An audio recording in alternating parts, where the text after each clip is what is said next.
So what's Globus? It's a secure, reliable service. More than 150,000 registered users rely on Globus. More than 150,000 registered users rely on Globus.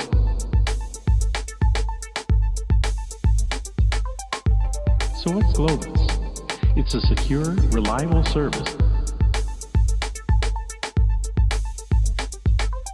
With the Globus platform, you can easily incorporate robust capabilities. And if the data is sensitive, no problem. Globus can be used to manage protected data.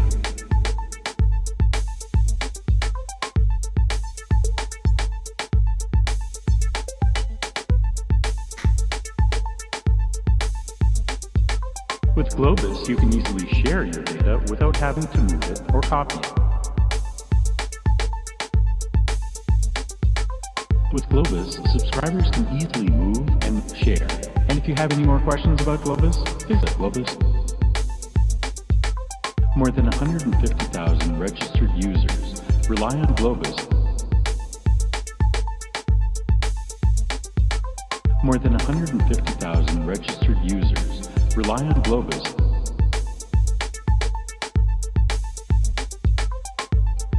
If this sounds familiar, you're not alone. Many thousands face the same challenges every day and solve them with Globus. So what's Globus?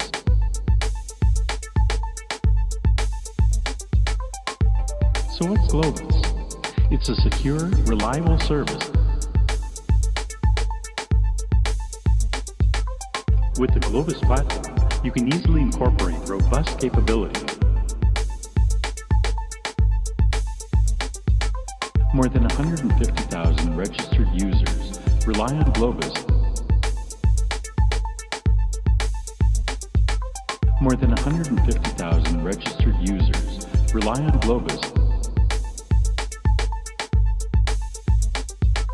And if the data is sensitive, no problem.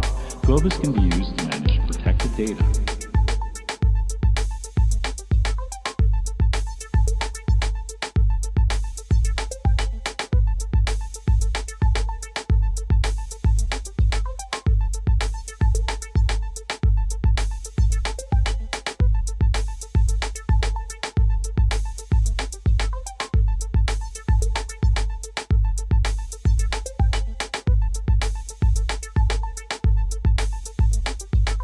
With Globus, you can easily share your data without having to move it or copy it.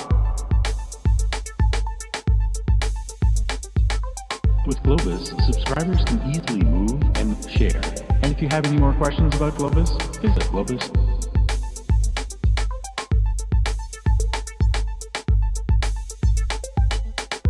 So how can you get started using Globus?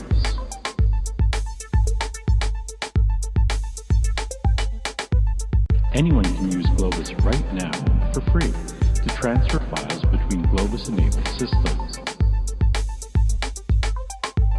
So what's Globus? It's a secure, reliable service. More than 150,000 registered users rely on Globus. More than 150,000 registered users rely on Globus.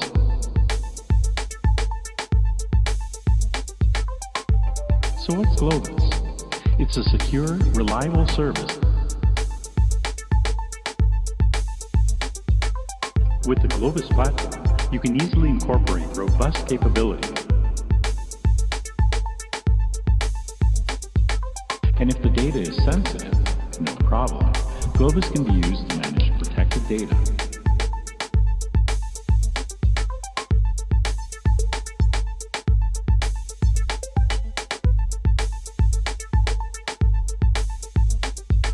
With Globus, you can easily share your data without having to move it or copy it.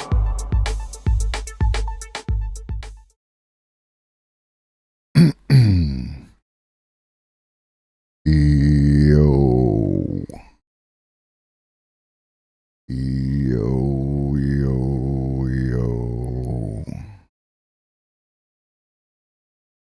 What up, though? Hi, everybody. I'm Globus the Elder, and this is Ferris. What up, Lobster? What up, Zero?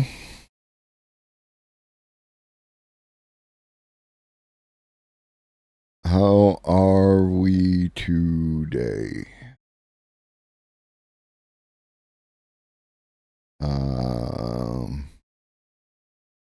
a lot to get to. First off, going to be doing, for those of you not in the Discord, why aren't you in the Discord? But beyond that,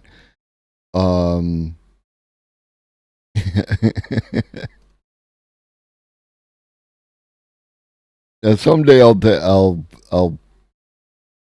use the other camera with the extension cord on it, and I'll take you for a tour of all the games. I still have actually some games I have to retrieve from my friend's house. Yes, Ferris. Yeah, no, it's well over 200 my total collection. So, June 24th, we are going to be participating in a virtual Pride celebration. It's being organized by Rainbow Passage and will involve there's a bunch of people. They're still working out the details, so we'll know more about that as we go. Yes, I'm actually going to be on Jason's thing as well. That'll be happening from the 16th to the 17th, a 24-hour charity stream. That's Jason's Society. Shout out Jason _ Society. So I'll be coming on for a portion of that. Not sure when. Still working out the details on that, but if you want to stay up to date, everything goes in the Discord. Everything goes in the Discord. And oh, by the way, have you heard? Everything goes into the Discord. So if you're in the Discord, then you know stuff. And tomorrow, it's a thing that happens when people ask me questions. Tomorrow we're going to be talking with Corey Campbell. Corey Campbell 84 on Twitch. Corey Campbell 84. Corey is a biochemist, and we're going to be following up with them. The last time we talked with them was about 5.5 months ago, and we spoke about AlphaFold and other aspects of AI, and that is a long time in the current AI technology. And I would like to know any changes, any practical changes that he has experienced in that regard. Zero, if that was a serious question, you got to let me know, but I'm assuming it wasn't.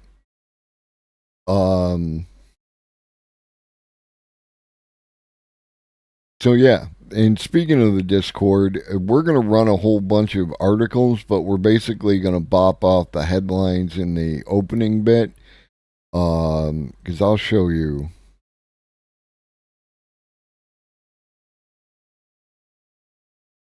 I just met you.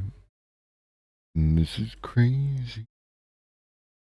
Like, this is my list of articles that I can't get caught up on. And there's a bunch of stuff in here,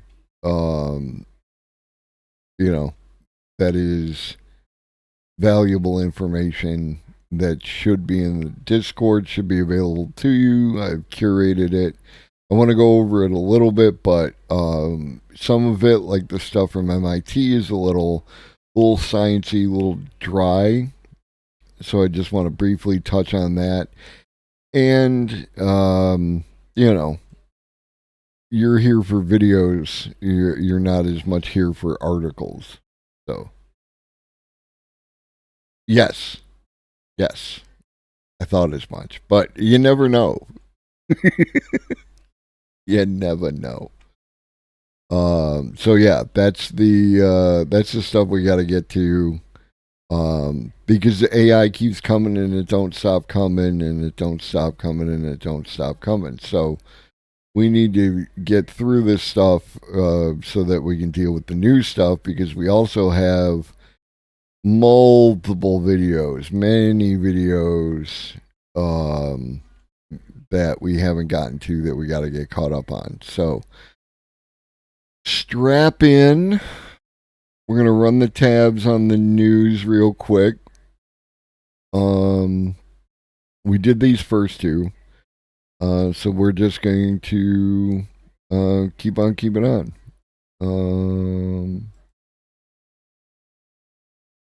All right. This was actually, I wasn't going to cover this because I knew what the answer to this question was.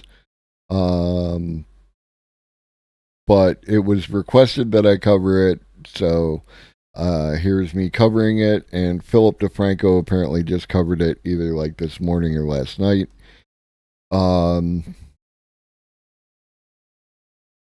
U.S. lawyer admits using AI for case research.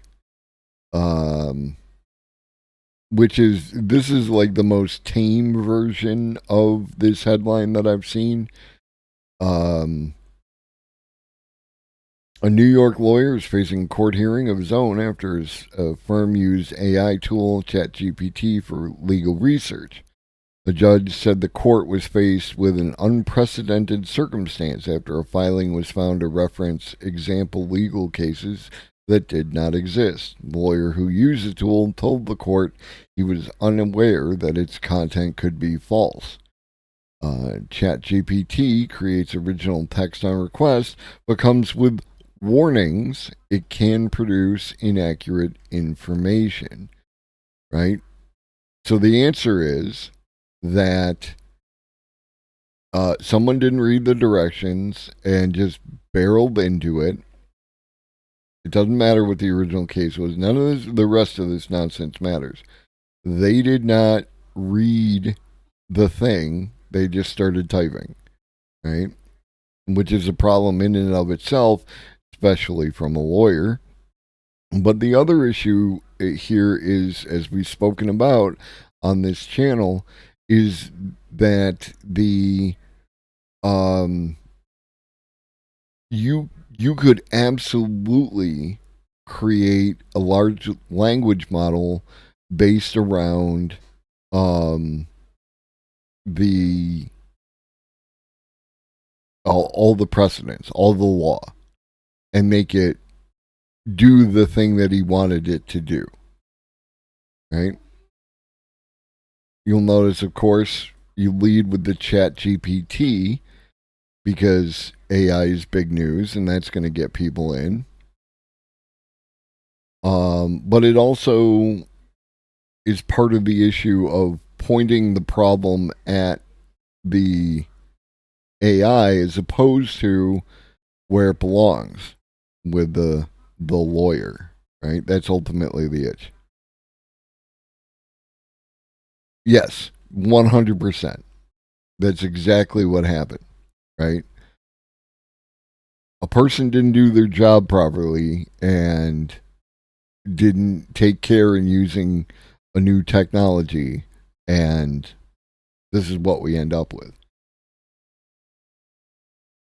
But the other thing is, as we all know, if we engage with the media, that if it bleeds, it leads. They well,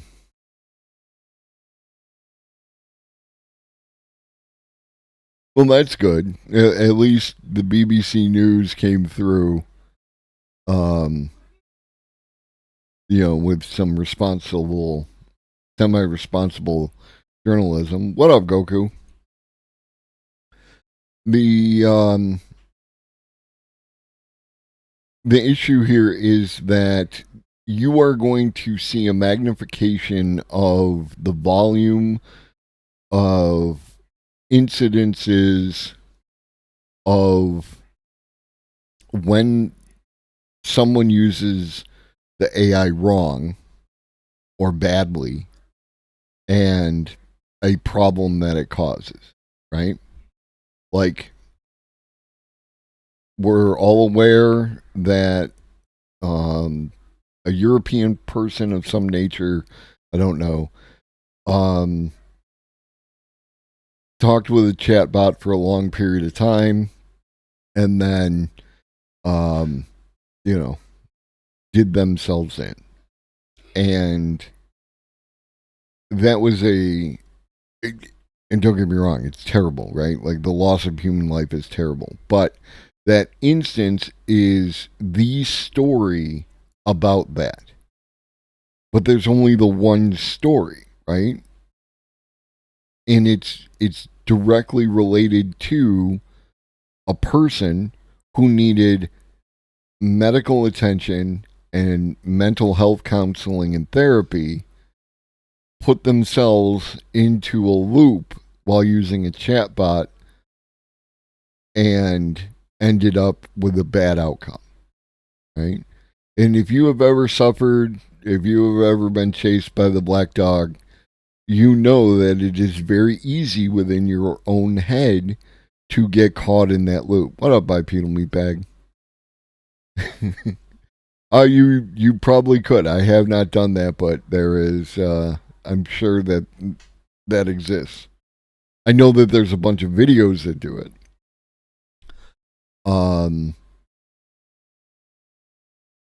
Yeah, exactly. Like but the way that it is portrayed in the media, and this is why, like, you see a lot of, videos and articles and stuff about people being terrible human beings to each other, but they are not indicative of, humanity as a whole, but that noise is pushed to the fore, and it really causes a bunch of, like, it causes us to view humanity as a whole in a much darker way than we probably should, right? Like, even your like, there's always a thing about how you need to talk to your conservative neighbor and everything else like that, and to an extent that's true. My next door neighbor loves Trump, had flags, did the whole thing. He's generally a jackass with his political views, but he's also the guy who hooked me up with, like, free seedlings of cannabis plants, right? So our interaction outside of that, and trust me, if I thought there was any way I could save him, I would. But you know, it's all right, Lobster. We'll be here. But that's it. Like, I don't view him in that lens. I know what his politics are, and I know he's going to make poor decisions and like that. But that notwithstanding, I can talk to him. I could talk to my other neighbor who's also a Republican. But we're just not going to have a dialogue, a good conversation in that regard. But humanity, like, if my house was on fire, I would not be concerned that they would not come help. You know what I mean? And that is a thing that exists. Anyways, more news. We got much news to get to. Which one was this? All right, so Aaron Ling here. And again, we put our media literacy hats. So first we look, oh, it's an opinion, right? And right here in the headline, AI will take some jobs, some as a qualifier, but mass unemployment isn't inevitable, right? Like, these are two qualifiers which indicate the tone that is going to be taken within the article, right? Like, they are not making declarative statements. When you use qualifiers like this, that means that you are like, you are going to present an argument. With the right government policies and lifelong learning, we can learn to work alongside AI, right? Right, you're asking a lot. Lifelong learning, which you should do, but I understand is challenging, and right government policies, which is like, what the actual. And of course, you need to register to keep reading, which we are not going to do. But the staggering recent progress, and yes, I know I could do the things, but there's too much to get to. Recent progress in AI has left many fearing for their jobs. Ominous drumbeat grew louder earlier this month when Geoffrey Hinton, the godfather of AI, resigned from Google. They loved bringing this out too, right? Like, and when you actually look, you understand why Geoffrey Hinton did it. We covered it on this channel. He has concerns about AI safety and what's going forward, and he could not continue to work at Google while at the same time talking about how AI is going to be a problem, right? Or could potentially be a problem, right? Or it's going to have these drastic changes to employment. He can't talk about that while still at Google.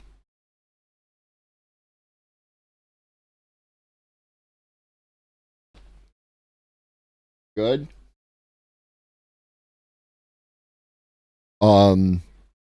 So that's it. It was a conflict of interest. It was the right choice. He had to make a decision. He went with his, what he felt was best, and I appreciate that. But here, just look at these words, just in this initial paragraph, and expresses concern about potential technology to upend the job market. Just as IBM put the brakes on nearly 7,800 jobs that could be replaced by AI, okay? But even without AI, they cut that many jobs because that's how the tech industry works. They do these layoffs or firings, and then other tech companies do the same thing, and then they all look good on the quarterly report, and then they, potentially hire people back over time.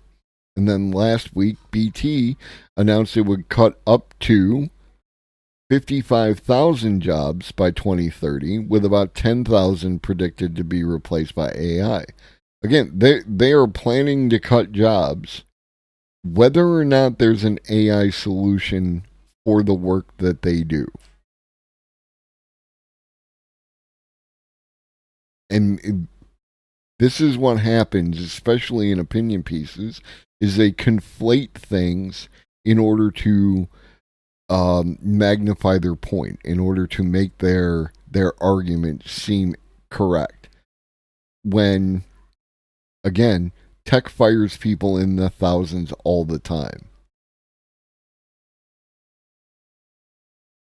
And which is the exact opposite of what should happen, right?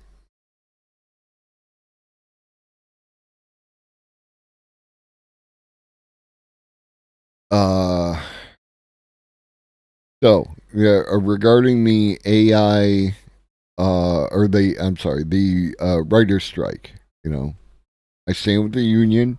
I want them to get paid. Their issues are a symptom of a bigger problem, and I hope we address the bigger problem. But in the meantime, I hope they get paid. Those who hate AI are insecure inside Hollywood's battle over artificial intelligence. Right? So there's a quote, I'm not sure who yet, I'm sure we'll find out. We had a cocktail party pretending we know what we're talking about, an editor said, but it's clear the role of AI in cinema is dividing the industry. For obvious reasons. But again, the issues are not just related to AI. The issues with the writer's strike have to do with how the business has been proceeding in general, and then also specifically as related to streaming, because of how profits are shared out and everything else. Ultimately, it always comes back to capitalism and them that has not sharing with them that did the actual work.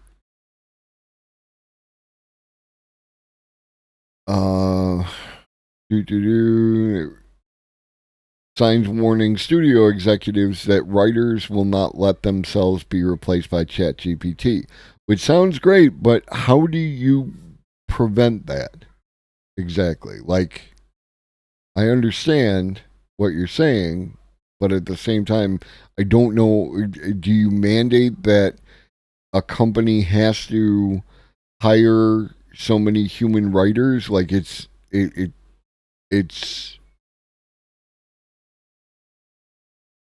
I mean, if I want to replace you with automation, I can just replace you with automation.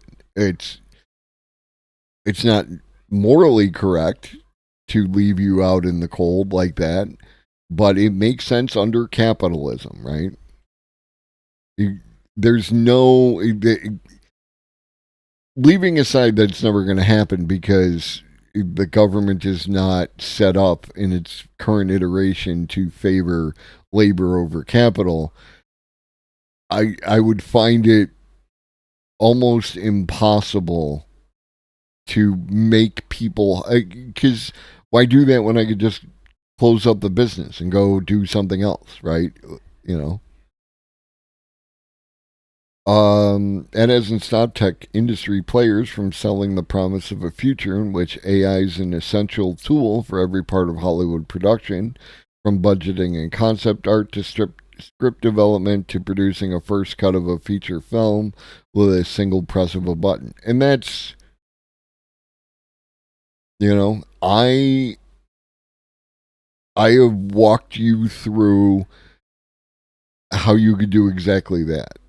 Right? The technology is not there yet. The software is not there yet. But we are not as far as would make people comfortable.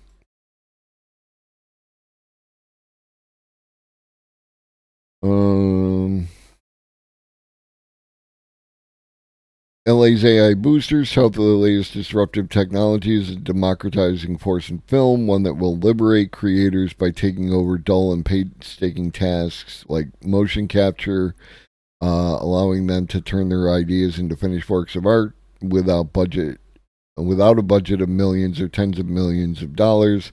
Envision a world in which every artist has a holographic vision board, which will enable them to instantly see any possible ideas in action. And this is true, right? There's nothing false about that. If you weren't here on Monday, we watched a video. It's in the Discord about one of the latest motion captures, facial motion captures that uses Unreal Engine, and it's like they're releasing this software later on this year. You are going to be able to make you are going to have the theoretical ability to capture or to access this technology and make high quality content at home. Right? There are a whole bunch of, like, just running down the list is like VTubers, right? VTubers rely on an artist to create their avatars. And if that VTuber believes strongly in human created art, then they will continue to do that. But if, based on how Twitch pays and how much it pays, and other constraints put on someone who wants to create content, they are going to go for potentially a different option, right? If I could pay $100 for a piece of software or pay $100 for to an artist, then I might still choose a human artist. But that software allows me to continue to change my avatar, and that might change my calculus. And if the software is cheaper than the artist, now it's really going to put pressure on me, right? No ethical consumption under capitalism and all that. Like it is just the nature of the realistic nature of how people react to their own material conditions. Yeah, yeah. I mean that is a good way to go, right? You know, um, and anywhere you can leverage human relationships into your business is going to continue to be an asset because the AI is still quite a distance away from being um, good with people, right? Like it's not there yet. It's still very much robotic. Critics say that the studio executives simply want to replace unionized artists with compliant robots, a process that can only lead to increasingly mediocre or even inhuman art. And y'all, like, I don't disagree that this is a valid criticism, um, but y'all know how I feel about AI art. So, uh, aeroponic planters, the whole process can be automated, but I'm a natural salesman and can undercut Home Depot. Well, right there, I mean, that's an advantage. Yeah, no, that's you got it. You got it. I don't have to tell you anything. You're on top of it. Um,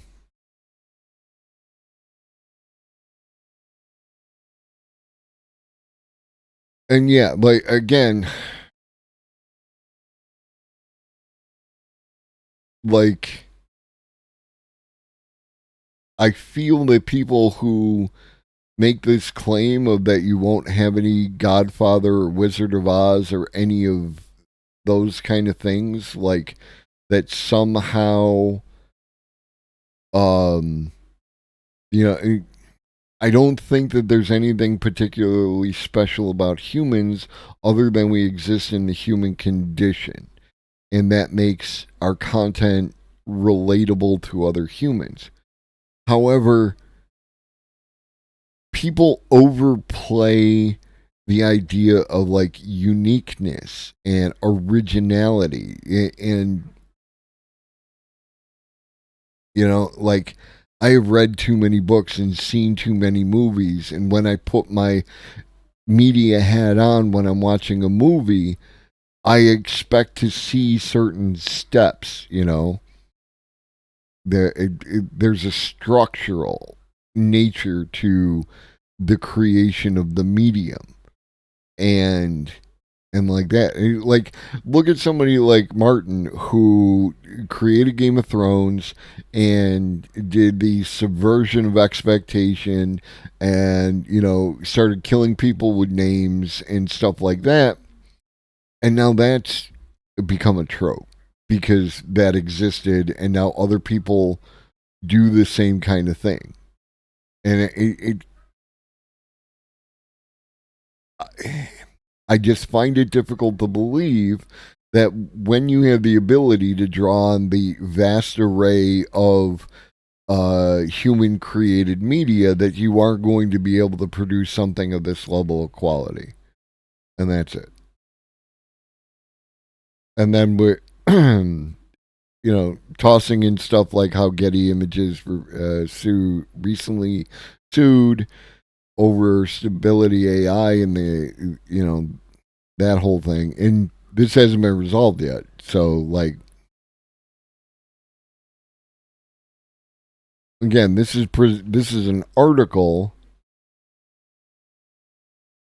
but it's obviously pro-human. What up, Reading Rap? The rare Reading Rap visitation. Welcome, welcome, welcome. Um,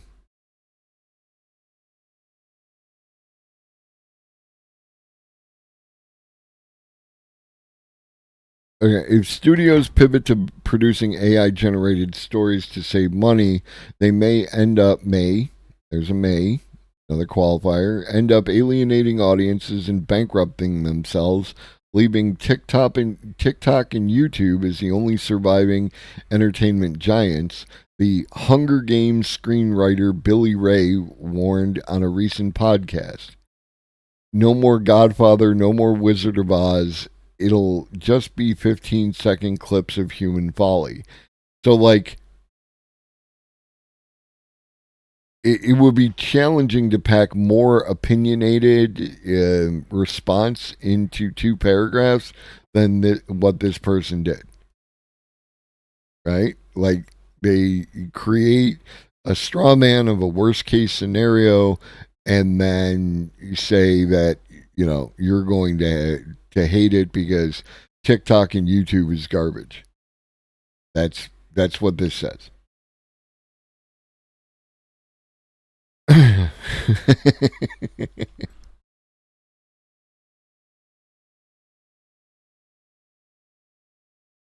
AI lacks courage to write something truly human. Right? So I think I've established where this article goes. Again, if you want to read the entire thing, it'll be in the Discord. We got a lot to get to, but I think people overplay their hands. Speaking of, AI generated story and dialogue is not going to work, says Dragon Age creator David Gator. A lot of effort is going to be wasted on this. Okay. RPG veteran reveals that during his time at BioWare, the studio experimented with procedurally generated quests, but they were ultimately a failure. Okay. All right. All right. All right. BIOW. Oh, no. Sorry.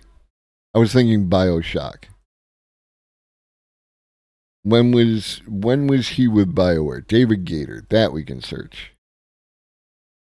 David Gator. And he's a writer, narrative designer, and writer. Okay, so he was with BioWare from 99 to 2016.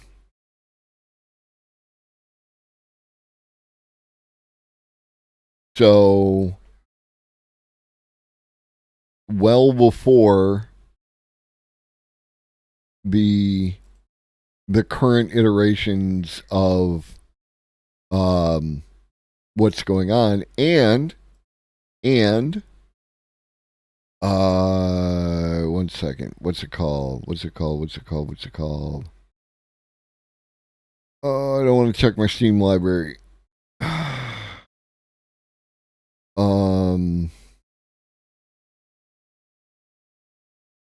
Oh.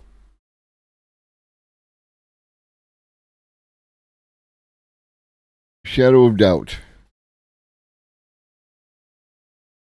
Shadow of Doubt is an immersive sandbox detective stealth game set in a fully simulated sci-fi noir city of crime and corruption. You're a private investigator. It features procedurally generated cases. So you're just bad at it, or maybe the technology wasn't there yet. La la la. Procedurally generated. Shadows of Mordor is amazing.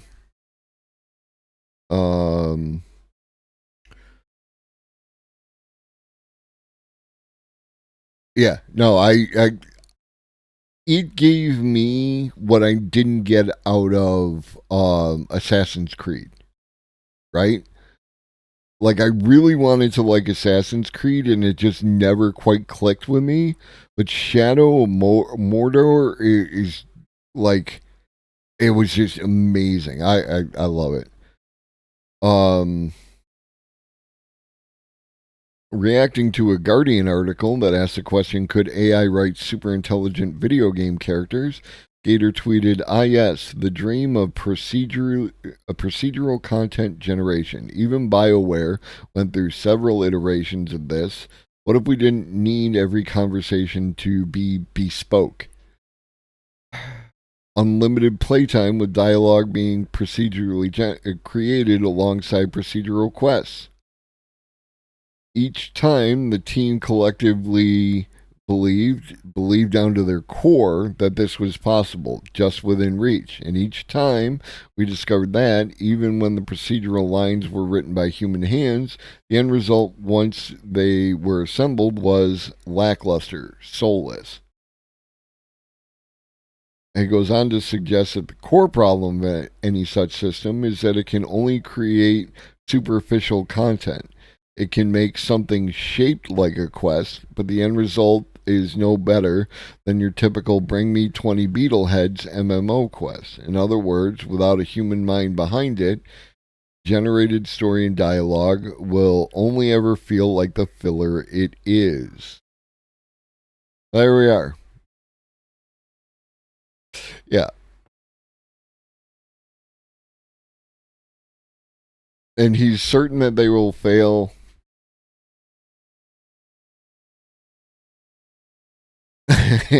Here we go. It's worth noting that procedural generation of quests has been implemented in games to some success already. Though I'd certainly argue that they fall into Gator's category of bring me 20 beetleheads. Procedural side quests have been used for years now in Bethesda's open world RPGs to extend playtime and give you reasons to keep exploring. Modders are also already producing pretty interesting results, adding ChatGPT voiced NPCs to Skyrim that can carry out full conversations with the player. And this is my point. The technology was not there in 2016 and before, and now it is. And again, this is as bad as it will ever get. All right. I think we can move on.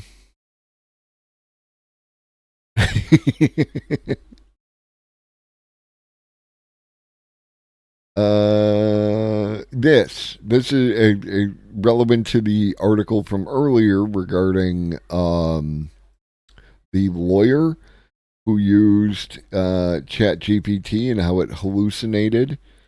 OpenAI is pursuing a new way to fight AI hallucinations. We know, fabricate information. And some independent experts express skepticisms about how effective the proposed methods will be. And that's fair. Like, again, the hallucination aspect of it is a problem. And you will need to be fixed in one way or another. The hallucinations limit the efficacy of using large language models as tools in a variety of aspects. So you need to figure out a way to solve that, or it's going to be a natural roadblock to getting this out to everyone. And ultimately, they'll get to it.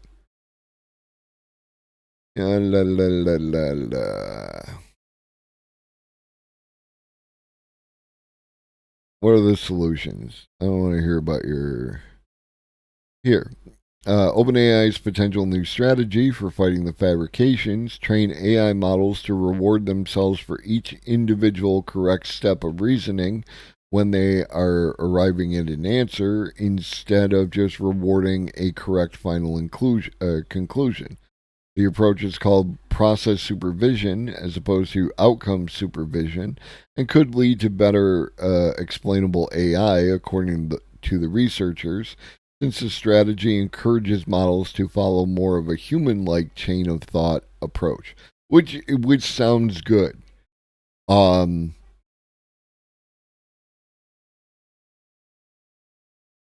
Some sort of self verification mechanism is required. Um, Whether that is like, you know, referencing a like the issue was is with the lawyer situation is that it cited cases that don't exist. So, what is a way that you could prevent that from happening? Is have that, like, if it cites a case, there's got to be some way to verify that against an existing bibliography or, list of cases or something like that. And I'm not talking about a human doing that. I'm talking about the AI itself doing that on its own, because it would do it faster, right? And provide you with a verification. Detecting and mitigating a model's logical mistakes or hallucinations. Well, it's not a logical mistake. I mean, it is following a logic. The hallucination is the outcome. As a critical step toward building aligned AGI, or GAI as we say around here, noting that while OpenAI did not invent the process supervision approach, the company is helping to push it forward. The motivation behind this research is to address hallucinations in order to make models more capable at solving challenging reasoning problems, which that aspect of it is important. Ben Winters expressed skepticism. I just don't think that this alone does any significant mitigation of concerns about misinformation and incorrect results when it's actually being used in the wild. He added, it definitely matters whether they plan on implementing whatever they have found through their research here into their products, and if they're not, that does bring some fairly serious questions about what they are willing to release in the wild. Just vibes? Like, what is your evidence? This will need to shake out in the research community before we can say anything certain about this. In this world, there are a lot of results that come out very regularly, and because of the overall instability in how large language models work, what might work in one setting, model, and context may not work in another setting, model, and context. Some of the hallucinatory stuff that people have been concerned about is models making up citations and references. There is no evidence in this paper that this would work for that. It's not that I'm saying it won't work. I'm saying that this paper does not provide that evidence. Now, this is the critique I wanted, right? Like, they haven't proven that it will work, and that's fair, right? Like, I totally accept that, right? Like, miles to go before I sleep. So, looks like this is what might happen, and we'll have to wait and see. What's this one?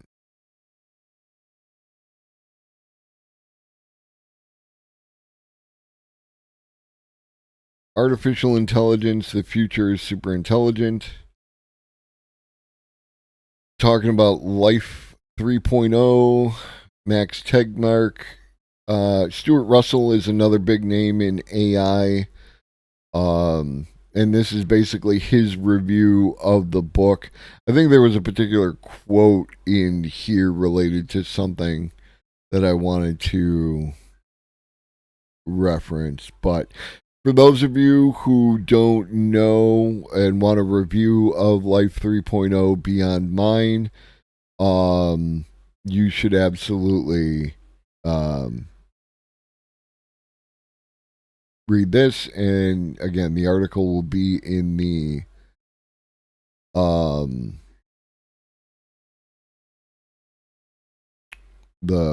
Discord. What did you bring me?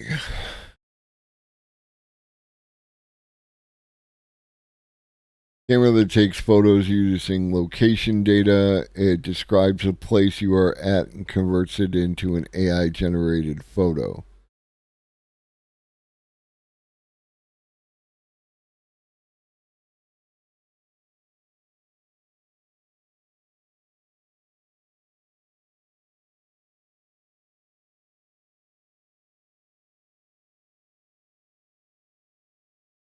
No, it's not even sound.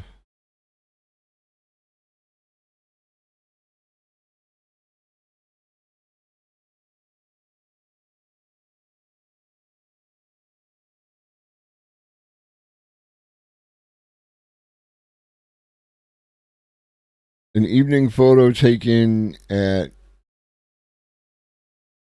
a German street. Weather is a few clouds with temperature 16 degrees. The date is Sunday. There is a restaurant, Italian restaurant, and Middle Eastern restaurant nearby. And then they take a picture.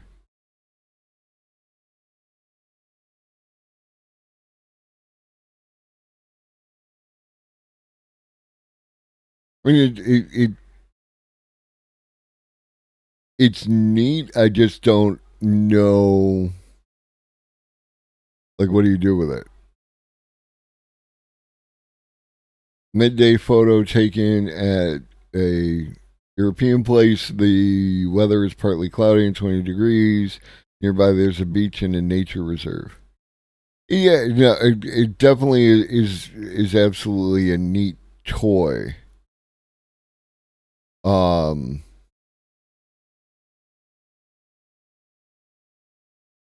The construction of it with the dials, I understand, and it could be a European thing, but it makes it feel a little more toy-like, like, and that. But yeah, I mean, go off, King. Like, do your thing. Retro futurism, yeah. Okay, so I'll put that in there. We're gonna blow through these MIT articles real quick. And again, they'll be available in the Discord for you to do the thing. Using AI, scientists find a drug that could combat drug-resistant infections. The machine learning algorithm identified a compound that kills Acinetobacter.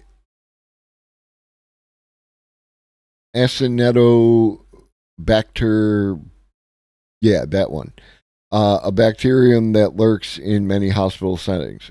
So this is a big deal, right? Can survive on the doorknobs, equipment for a long period of time. And it's resistant. If you exist within a hospital as a pathogen, then you are the best of the best. You are the Highlander of pathogens. And this is, I think, one of the things that AI is already doing that makes the continued development very important, is because it can run a variety of simulations that would either take a much extended period of time to be done by a human, or might not. I'm dying again. Might not be ethical, right? You could give all the chemicals you want to a artificially generated human patient, that you just couldn't do to an actual human patient, and just see what would happen. So again, awesome. What What else we got? Do.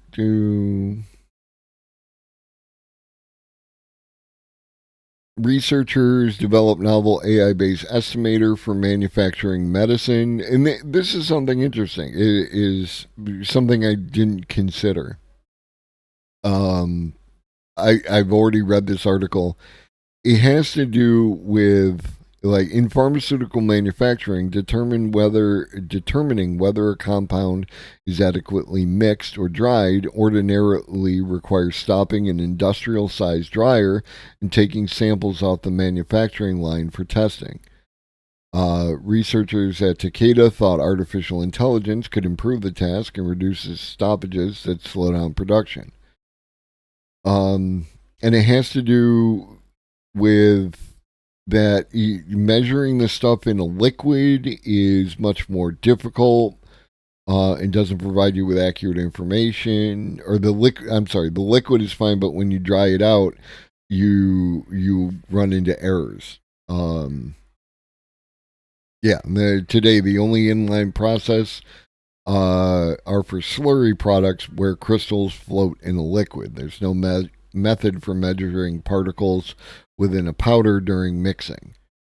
So this is another huge asset to our being able to, manufacture medications and medicine, and I fully support it. Which one is this?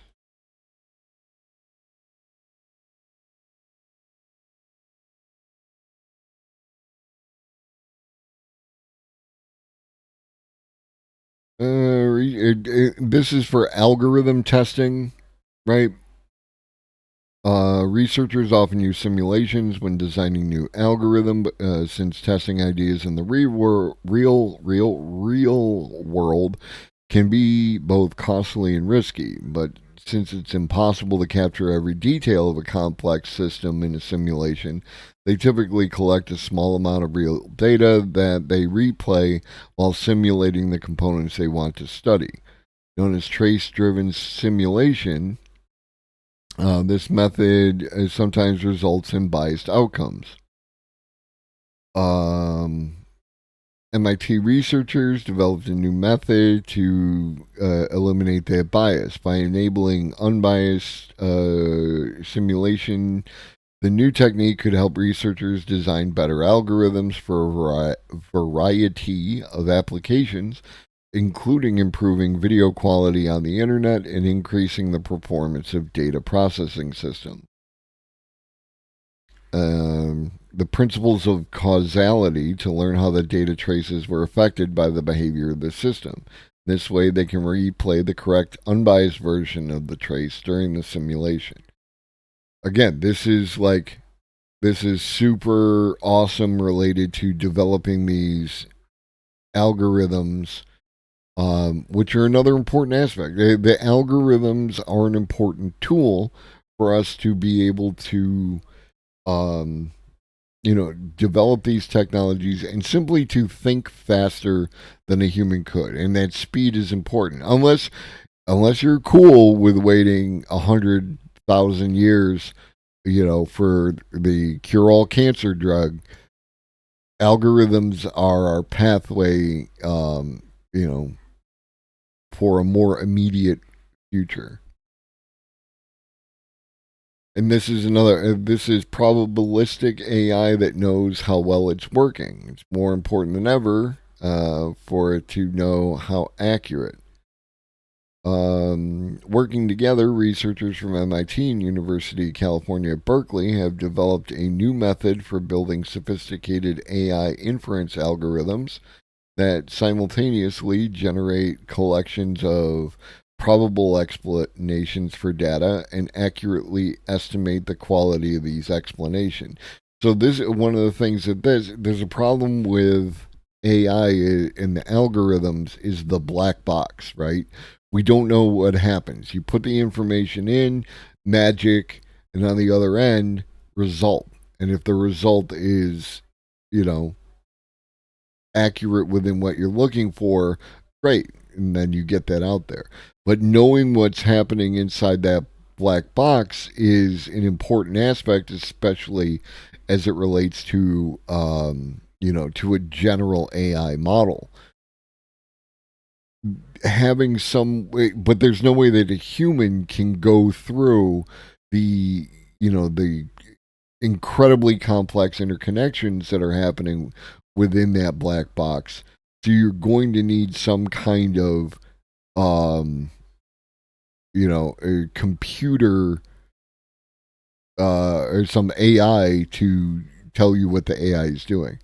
I think a ton of this AI hate is misguided. It's very similar to when people are mad at McDonald's worker getting paid more. Like, you should be mad, but not at the AI. Be mad at the system.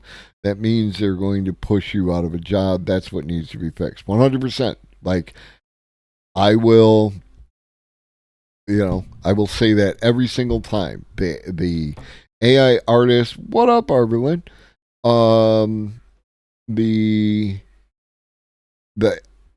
art versus, or the AI art versus artist entire thing has everything to do with the fact that their material conditions are directly related to this as a competitor, as opposed to having their material conditions met or their material needs met and have the ability to not have that be a competitor. Well, to be a competitor, but more in like an abstract sense, right? Then it's more of an aesthetic thing. Do you like AI art? Use the AI art. Do you like human art? Then this human artist will make you art. But the human artist is going to eat and have a house. Exactly. That's the time that I am on.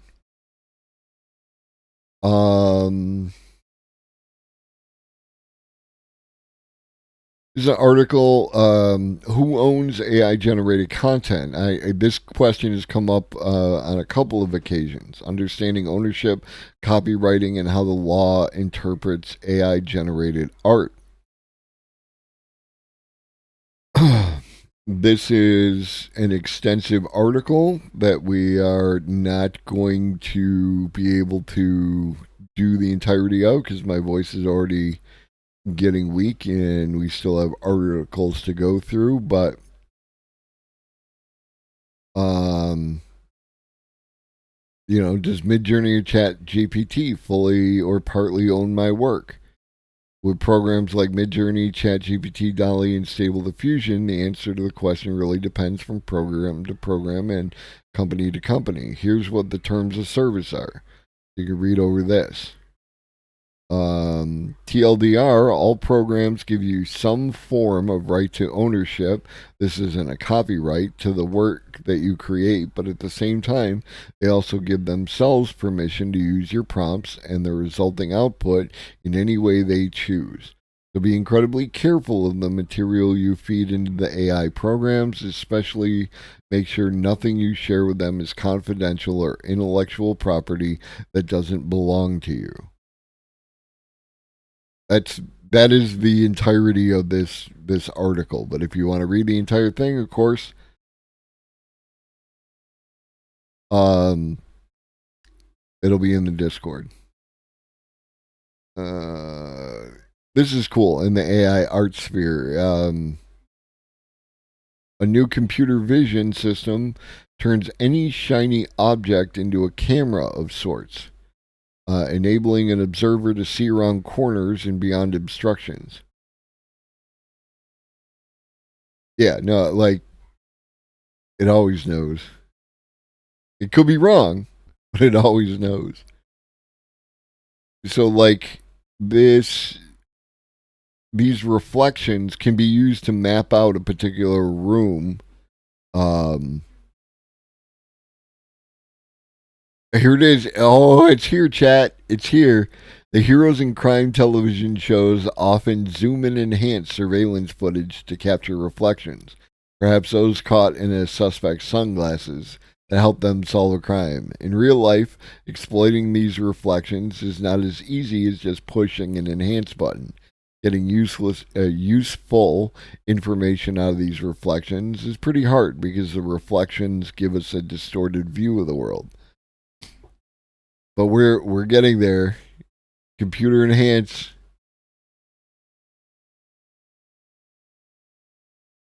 Right. So once Orca has captured this 5D radiance field, the user can put a virtual camera anywhere in the scene and synthesize what the camera would see. The user could also insert virtual objects into the environment or change the appearance of an object, such as from ceramic to metallic.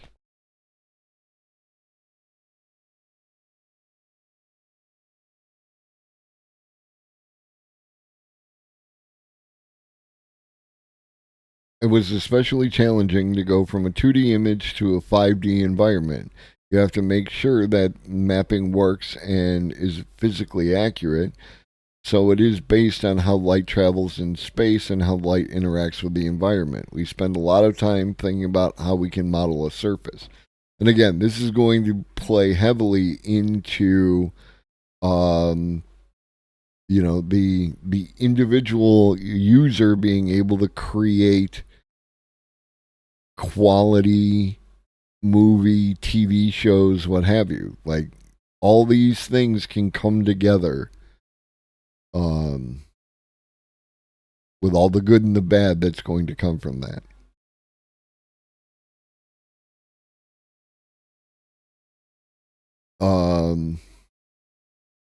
NVIDIA is bringing ChatGPT style AI to video games, and I'm already worried.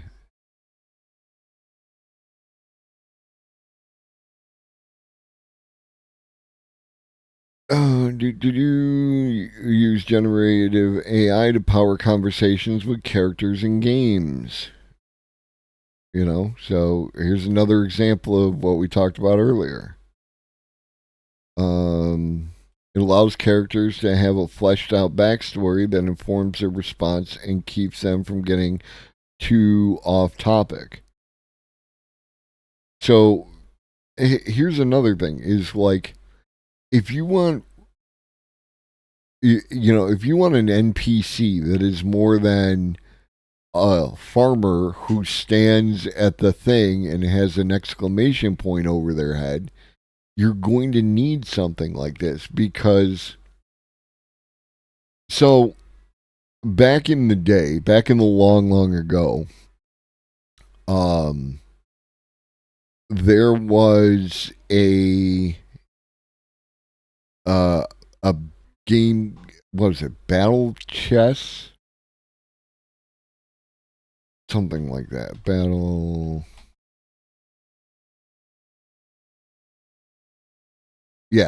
Chess. Okay? And basically it was chess, right? Like you would click on the piece and move it to the spot.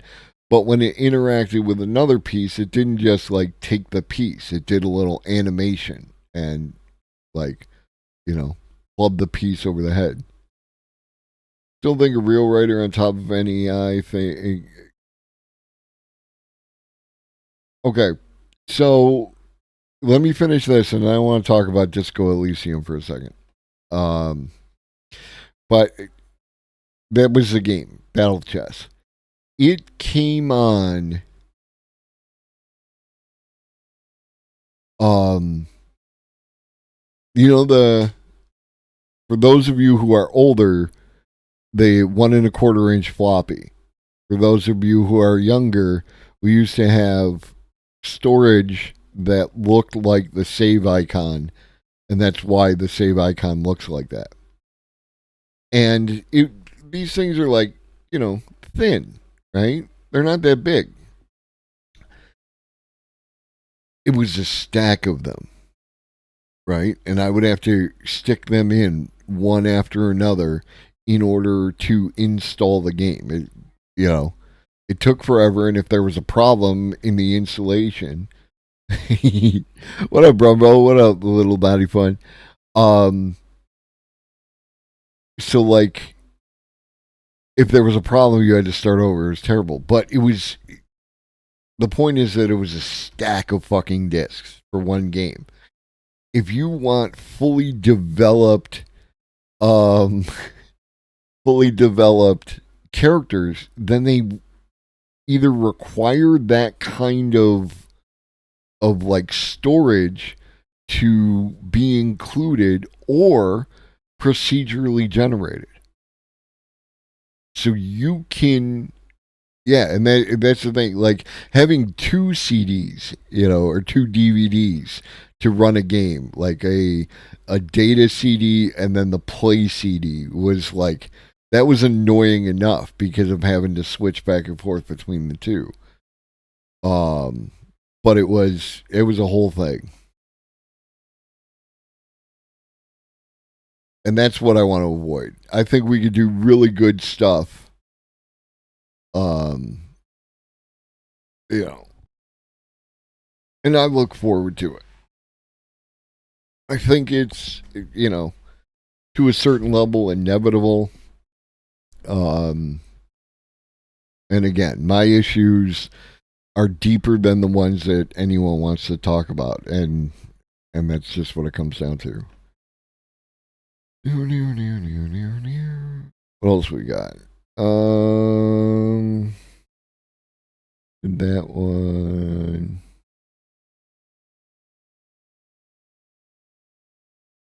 NVIDIA's new AI is coming for absolutely every gaming job. So we got the same article, right? It must be because it's the same goddamn picture. Oh, it's not the same picture. Very similar picture. But again, here we go. The new tech announced last night will inevitably replace many key development roles, and like you tone it down in the between the headline and the sub headline, right? Coming for absolutely every gaming job. It'll replace many key development roles. And again, I don't disagree.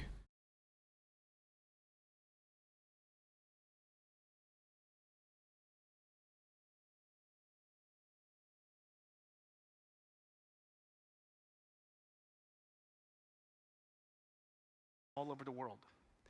We used AI to render this scene. We're going to also use AI to bring it alive. Today we're announcing NVIDIA ACE Avatar Cloud Engine that is designed for animating to bringing a digital avatar to life. It has several characteristics, several capabilities: speech recognition, text-to-speech, natural language understanding, basically a large language model, and using the sound that you will be generating with your voice, animate the face.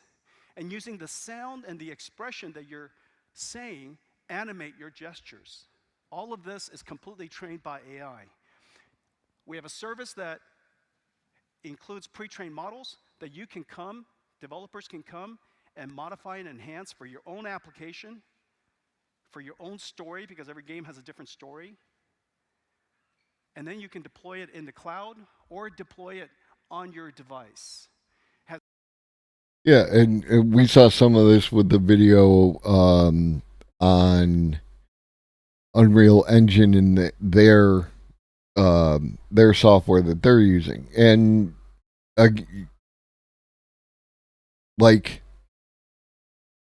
I don't know enough about game dev jobs to form a complete opinion, right? Is the game dev job a nightmare because of capitalism promoting a particular type of process, or is it a nightmare job just on its face? Like working in a McDonald's on the grill is always a nightmare job. It sucks unless you really, really like doing it. So like, it depends. Okay, they're definitely leaning towards capitalism, though. All right. So then, yeah, let's give the power back to the indie people to make indie games and just take care of everyone's material needs. I understand that is,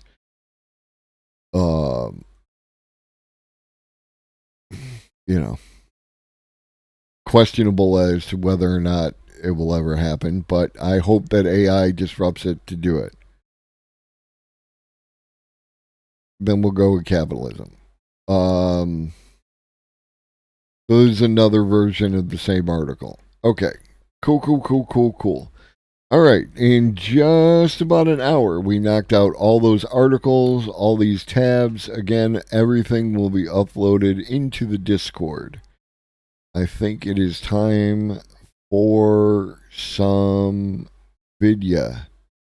Because we got some old video from 6 days ago. It's like long ago at this point.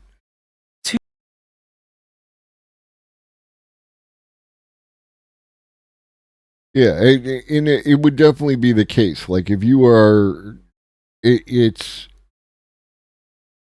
you're an indie dev, you're going to work on your schedule. You are going to have more control. There's a variety of aspects there that are going to increase your enjoyment of the experience. Where having some jackass push you because all of a sudden they need this game out, even though it's not done, but they want it to do something that it's not really capable of doing, but they promised the shareholders and the legion of fans, that's an entirely other scenario. 2 documents released in the last few days, including one just this morning, show that the top AGI labs are trying hard to visualize human life coexisting with a superintelligence. In this video, I want to cover what they see coming. I'll also show you convincing evidence that the GPT-4 model has been altered and now gives different outputs from 2 weeks ago. And I'll look at the new tree of thoughts and critic prompting systems that were alluded to, I think, by the labs. At the end, I'll touch on the differences among the AGI lab leaders and what comes next. But and that's the thing about the AAA studio releases is, like, there is the need to, like, overpromise, which creates the environment of undelivering, or underdelivering, but that can go one of 2 ways. Is like both Cyberpunk 2077 and No Man's Sky promised a lot and failed to deliver. No Man's Sky has spent the entirety of the time between that moment and today releasing new and better content that surpasses what they had initially stated that they were going to do. And that, I think, is 100% the right way to go about that. And 2077, it took a game that was ugly and broken and made it playable. Though admittedly I love Cyberpunk, but that's me. So rather than like overpromise, let's dial in on doing good products. But again, capitalism doesn't allow for that because of shareholders and market share and everything else. And if you spend too long building your game, then the technology outpaces what you're trying to accomplish because you're building it off an older piece of equipment. first, this document, Governance of Superintelligence, by Sam Altman, Greg Brockman, and Ilya Sutskever. Now, I don't know about you, but I think the first paragraph massively undersells the timeline towards AGI. They say, given the picture as we see it now, it's conceivable that within the next 10 years, AI systems will exceed expert skill level in most domains. And then they compare it to today's largest corporations. Of course, the devil is in the detail in how they define expert and most domains, but I could see this happening in 2 years, not 10. Also, they're underselling it in the sense that if it can be as productive as a large corporation, it could be duplicated, replicated, and then be as productive as 100 or 1,000,000 large corporations. Their suggestions take superintelligence a lot more seriously than a large corporation though, and they say that major governments around the world could set up a project that many current efforts become part of, and that we are likely to eventually need something like an IAEA for superintelligence efforts. They even give practical suggestions suggestions saying tracking compute and energy usage could go a long way, and it would be important that such an agency focus on reducing existential risk. This feels like a more serious discussion than one focused solely on bias and toxicity. There's also a question that if you're tracking compute and energy usage, how much more of a police state does that create? Right? Like, maybe I'm just going hard on whatever that I'm trying to do with my compute and my energy usage. But because it trips across some particular line, now all of a sudden, I have to deal with some compliance agency, which you're balancing a potentially human ending cybernetic organism with humanity, but we all understand that that way is a very slippery slope. They also go on to clarify what is not in scope. They say that we think it's important to allow companies and open source projects to develop models without the kind of regulation we describe here, without things like licenses or audits. The economic growth and increase in quality of life will be a... And that's another, like, this is band-aiding capitalism, right? Like,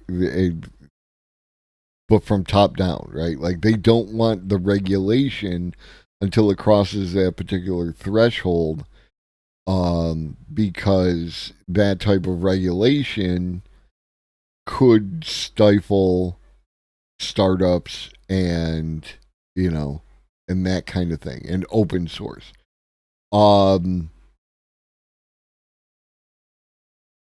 But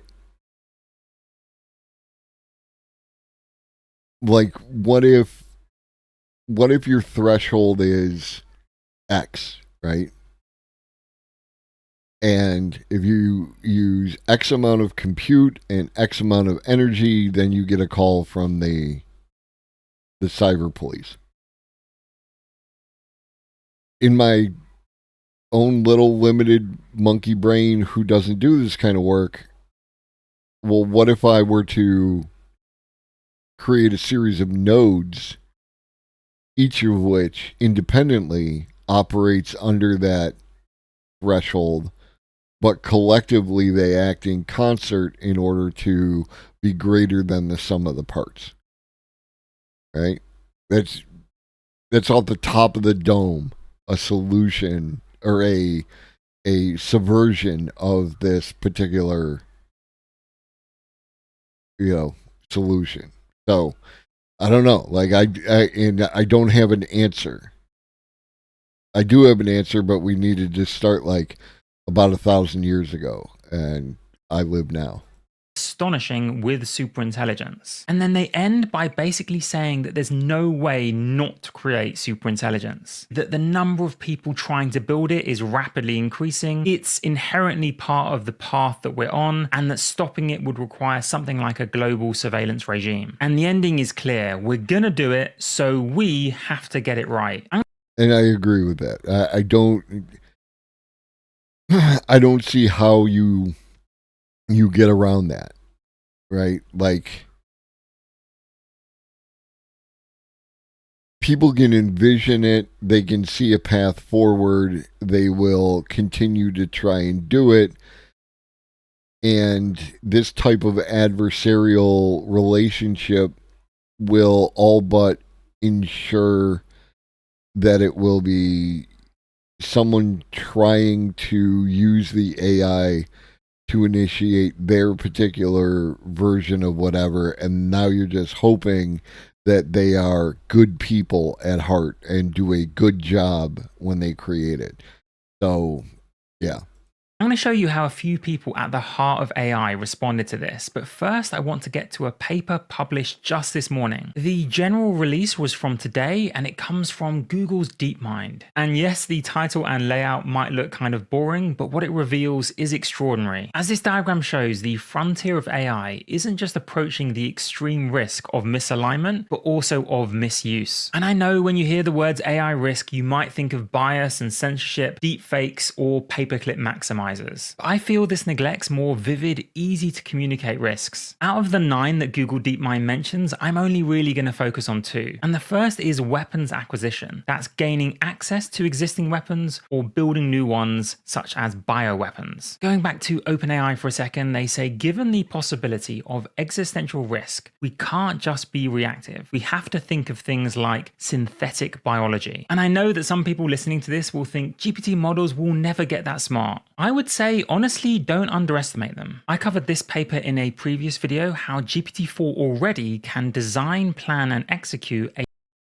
And we went over some articles today that show how AI is helping to build more effective medications, and medications are just a particular synthesis of a particular kind of chemical and used for a particular purpose within the human body. The turning something like that into a weapon is not inconceivable. So I think that people who think that it will never do that are not paying attention to what's actually literally happening right now in front of them. A scientific experiment. And even though these authors were dealing with merely the abilities of GPT-4, they called on OpenAI, Microsoft, Google, DeepMind, and others to push the strongest possible efforts on the safety of LLMs in this regard. And in this article on why we need a Manhattan Project for AI safety, published this week, the author mentions that last year, an AI trained on pharmaceutical data to design non-toxic chemicals had its sign flipped and quickly came up with recipes for nerve gas and 40,000 other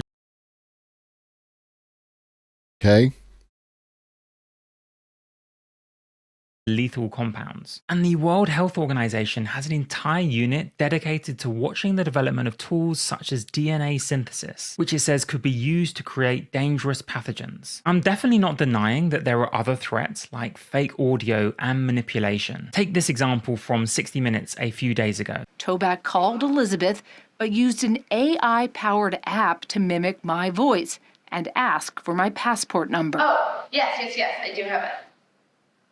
Okay, ready? It's... Toback played the AI-generated voice recording for us to reveal the scam. Elizabeth, sorry, need my passport number because the Ukraine trip is on. Can you read that out to me? Does that sound familiar? Or instead of fake audio, fake images. This one caused the SMP to fall 30 points in just a few minutes. And of course, this was possible. And I've already gone over this, but like, why are you just giving your passport number out over the phone like that? And this picture could be simulated in Photoshop. The fact that AI did it is just a data point. It is not indicative of anything. AI is becoming dangerous. No. I could literally have done this without AI if I was good at Photoshop, which I'm not. What up, Conscious Canuck?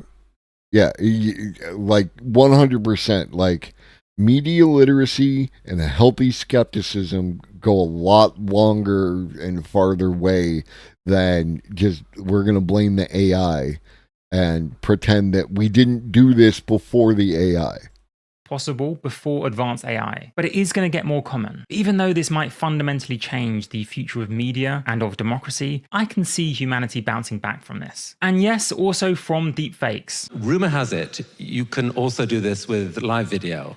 Can that be right? Yes, we can do it live real time. And this is like really at the cutting edge of what we can do today, moving from offline processing to we're processing it so fast that you can do it in real time. I mean, there's video of you right up on that screen. Show us something surprising you can... Oh my gosh. Oh, wait. So there we go. This is, a live real-time model of Chris on top of me, running in real time. And next you'll tell me that it can... An engineered pandemic might be a bit harder to bounce back from. A while back, I watched this 4-hour episode with Rob Reed, and I do advise you to check it out. It goes into quite a lot of detail about how the kind of things that DeepMind and OpenAI are warning about could happen in the real world. I'll just pick out one line from the transcript where the author says that I'll persuade you that an engineered pandemic will almost inevitably happen unless we take some very serious preventative steps. And don't forget, now we live in a world with 100,000 token context windows. Yeah, 100%. Little Donnie Fun. The hacking is not like in the movie with the computer. It is, but like a lot of it is social engineering, and there's nothing hacker about a phishing attack. There's nothing hacker about getting grandma to give you her, her bank account information. Like, these are social engineering issues and existed long before the AI. Boo Sam Harris. I don't know. I know that Sam Harris is bad for some reason, but I don't watch Sam Harris and I don't care enough to look into it. So it's definitely on me for being lazy, but like, what up, Cauldron and Bats? Like I'm part of the IDW. What's funny is that there is a comic book and game company called IDW, and I like them quite a lot. But yeah, and then fuck Sam Harris. You can get models like Claude Instant to summarize it for you. And I couldn't agree more that if we are on the path to superintelligence, and as we all know there are bad actors out there, we need to harden our synthetic biology infrastructure, ensure that a lab leak isn't even a possibility, improve disease surveillance, develop antivirals, and enhance overall preparedness. But going back to the DeepMind paper from today. Ew. Well, fuck that.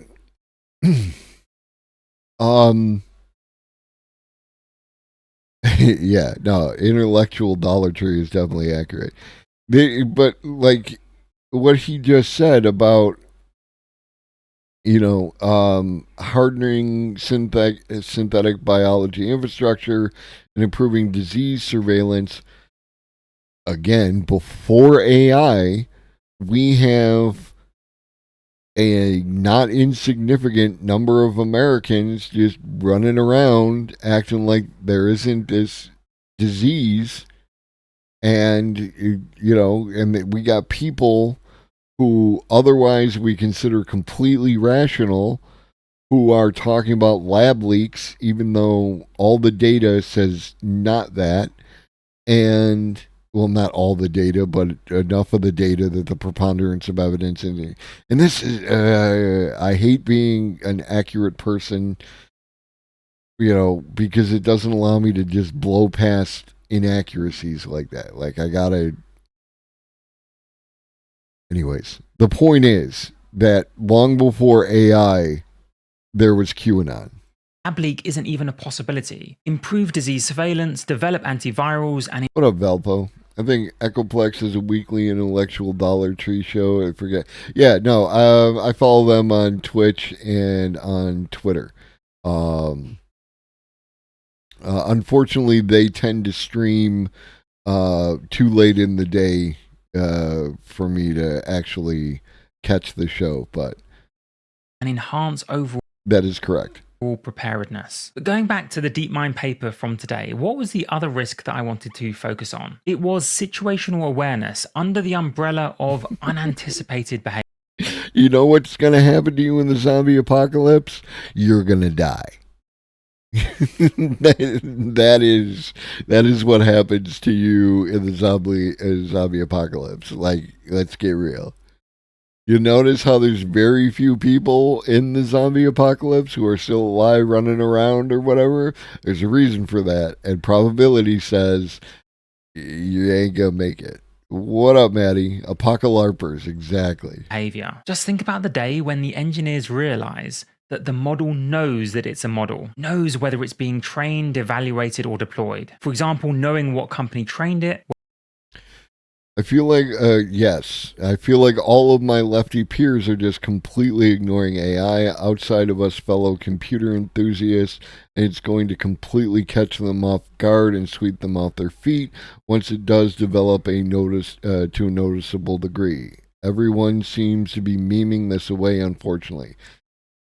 This is why I'm here, and this is why I come back day after day and have the conversations and try to take my tiny little Twitch channel and get people to pay attention to it and like that, you know, share the videos. And this is why I have this Discord, is like, because I want these to be readily available to you, you know, like somebody says some shit, you go, oh, I know that Globus did a video on that, let me go find it. And boom. And then that way you can get it out there, because we need to be fucking talking about this. Like we are, it is worse than climate change, right? Between the people who are telling you that it's going to be a serious issue and the speed at which it's coming. Right? Like it mimics climate change and the climate change discussion in so many ways, but it's coming much faster. Right?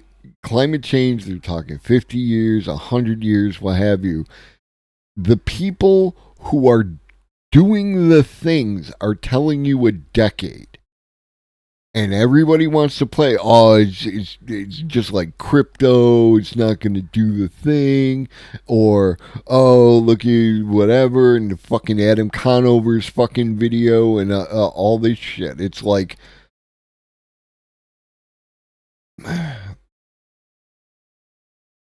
this is important. I know you have a lot on your plate. I know you all have a lot on your plate. You're trying to survive under capitalism, and you're trying to get through the day, and you're dealing with PTSD and anxiety and depression, and you're dealing with all this horse shit. And we need to be paying attention to this.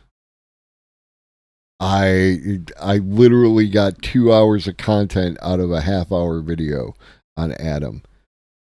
And it's up because I keep the VODs and I save everything as a highlight. And if you hit that follow button, if this is your first time here, you can go back and follow that. And if you like what I'm doing and you want to support the channel, come back after the subs expire and sub then. Or sub now for $4.99 or free with a Twitch Prime.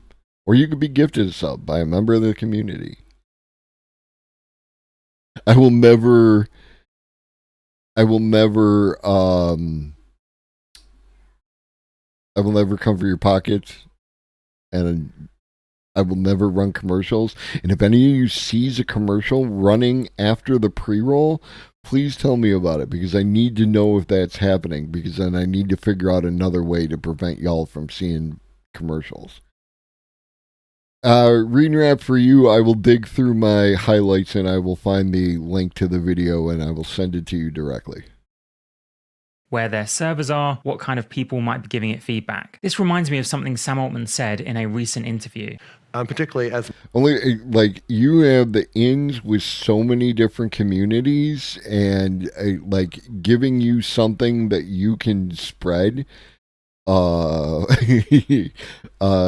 is like it's almost praxis, right? Like it has value.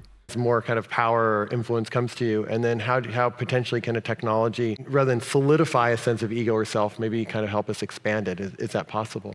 It's been interesting to watch people wrestle with these questions through the lens of AI.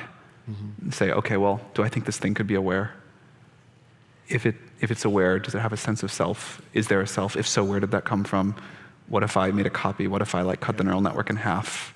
And you kind of like go down this and you sort of get to the same answers as before, but it's like a new, it's a new perspective, a new learning tool, and there's like a lot of chatter about this on Reddit. There's like subreddits about it.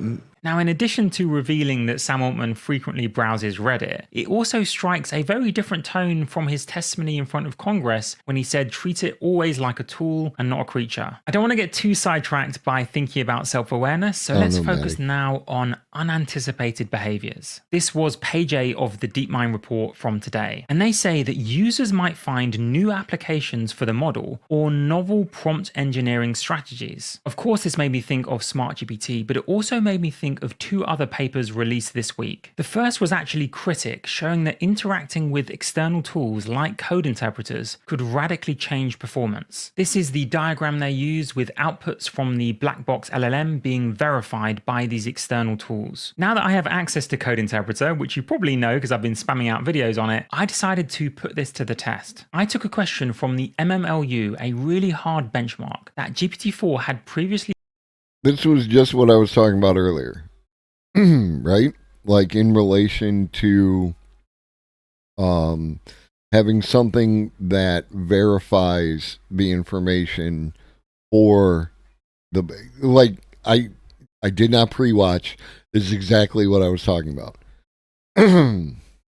Now that I have access to Code Interpreter, which you probably know because I've been spamming out videos on it, I decided to put this to the test. I took a question from the MMLU, a really hard benchmark that GPT-4 had previously gotten wrong even with chain of thought prompting. Just to show that, here is GPT-4 without Code Interpreter. And notice that it can't pick an option. It says all of the statements are true. In case you think that's a one-off, here is the exact same prompt and a very similar answer. All of them are true. What about with Code Interpreter? It almost always gets it right, answer D. Here it is again, exact same question with Code Interpreter getting it right. And then the other paper that people really want me to talk about, also from Google DeepMind, Tree of Thoughts. But just to annoy everyone, before I can explain why I think that works, I have to quickly touch on this paper from a few days ago. It's called How Language Model Hallucinations Can Snowball. And what it basically shows is that once a model has hallucinated a wrong answer, it will basically stick to it unless prompted otherwise. The model values coherence and fluency over factuality, even when dealing with statements that it knows are wrong. What happens is it commits to an answer and then tries to justify that answer. So once it committed to the answer no, that 9,006,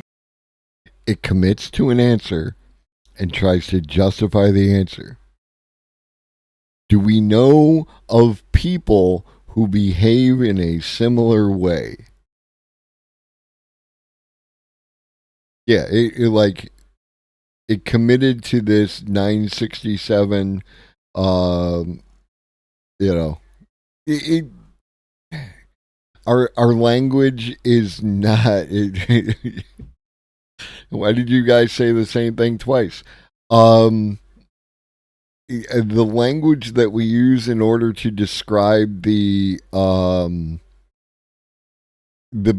workings of AI and LLMs and everything else is woefully inadequate. So we are reaching for anything that we can at this point.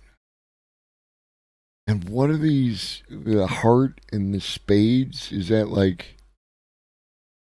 where they're from? Okay, yeah, okay, that makes sense. 677 is not a prime number. It then gave a false hallucination. Sorry, completely unrelated, but I'm reading the Sins of Sinister Marvel comic, and if you know who Mr. Sinister is, he's got a diamond on his head, and then they introduce other Sinister-related characters with the symbols. So now I'm looking for deeper meanings, and it's all connected in boxes of Pepe and shit. Justification, even though separately it knows that that justification is wrong. It knows that 9,677 isn't divisible by 13, even though it used that in its justification for saying no. It picks an answer and then sticks to it. Now, obviously, you can prompt it and say, are you sure? And then it might change its mind, because then it's forming a coherent back and forth conversation. But within one output, it wants to be coherent and fluent, so it will justify something using reasoning that it knows is erroneous. So what And again, yeah, no, and this is the way my brain works all the time. When you use the Chat GPT or any of these LLM models, the longer your conversation goes, you're going to get better outcomes. Build up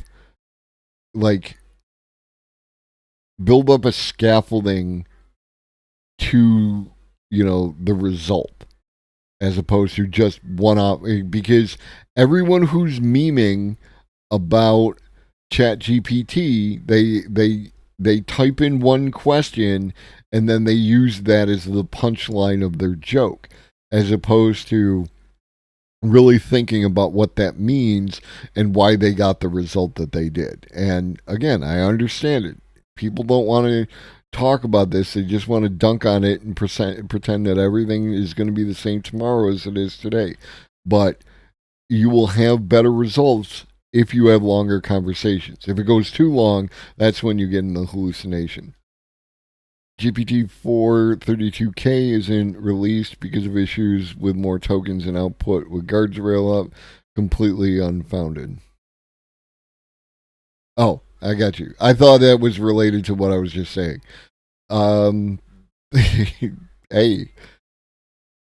What Tree of Thoughts does is it gets the model to output a plan, a set of thoughts, instead of an immediate answer. It gives it time to reflect among those thoughts and pick the best plan. It does require quite a few API calls and manually tinkering with the outputs, but the end results are better on certain tasks. These are things like creative writing and math and verbal puzzles. And I have tested it. It is obviously incredibly hard for the model to output immediately a 5x5 accurate crossword. So this task is incredibly well suited to things like Tree of Thought. And the paper later admits that it's particularly good at these kind of games, but such an improvement is not surprising, given that things like Chain of Thought lack mechanisms to try different clues, make changes, or backtrack. It uses majority vote to pick the best plan and can backtrack if that plan doesn't work out. So going back to the DeepMind paper, novel prompt engineering strategies will definitely be found. And they also flag up that there may be updates to the model itself, and that models should be reviewed again after such updates. Now, I'm pretty sure that GPT-4 has been altered in the last couple of weeks. I know quite a few people have said that it's gotten worse at coding, but I want to draw your attention to this example. This is my ChatGPT history from about 3 weeks ago, and what I was doing was I was testing what had come up in a TED Talk, and the talk showed GPT-4 failing this question. I have a 12-litre jug and a 6-litre jug. I want to measure 6 litres, how do I do it? And in the talk, it failed, and in my experiments, it also failed. Now, I did show how you can resolve that through prompt engineering, but the base model failed every time, and somewhat embarrassingly with these awful explanations. This wasn't just twice, by the way, it happened again and again and again. It never used to denigrate the question and say, oh, this is straightforward, this is simple. But now I'm getting that almost every time, along with a much better answer. So something has definitely changed behind the scenes with GPT-4, and I've looked everywhere, and they haven't actually addressed that. Of course, the plugins were brought in May 12th, and as you can see here, this is the May 12th version. But they never announced any fine-tuning or changes to the system message or temperature which might be behind this. Back to safety though, and the paper says that developers must now consider multiple possible threat actors. Insiders, like internal staff and contractors, outsiders, like nation-state threat actors, and the model itself as a vector of harm. As we get closer to superintelligence, these kind of threats are almost inevitable. Going back to how to govern superintelligence, the paper says that any evaluation must be robust to deception. They say that researchers will need evaluations that can rule out the possibility that the model is deliberately appearing safe for the purpose of passing the evaluation. This is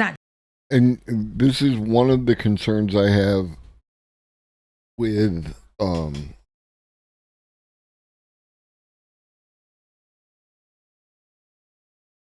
like how they're going about with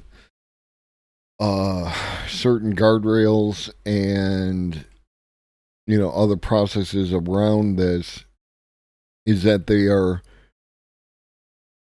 teaching the AI to lie, and that's 100% the opposite of what we want.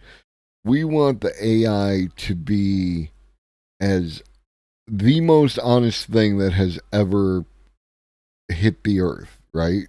Because if it isn't honest, then it is going to inevitably subvert our ability to control it, or align it. I prefer align because control has all sorts of issues related to that, especially if the AI develops a subjective experience. So I don't like teaching the AI to lie. It is a problem and will continue to be a problem.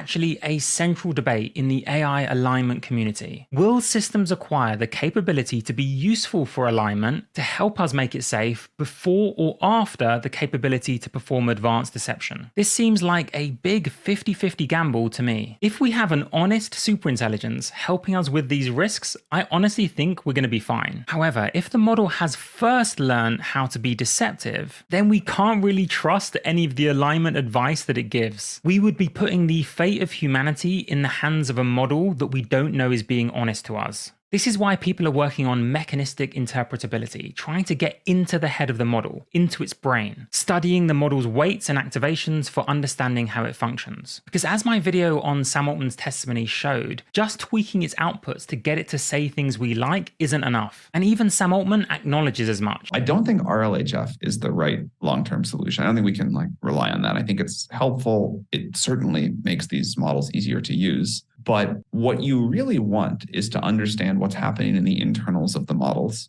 and be able to align that, say exactly here is the circuit or the set of artificial neurons where something is happening and tweak that in a way that then gives a robust change to the performance of the model. The mechanism. Another quick tangent is I look forward to the artificial intelligence plugin that connects to your microphone that will prevent people from having goddamn leftist audio all the time, right? There are solutions. You can do better with what you have.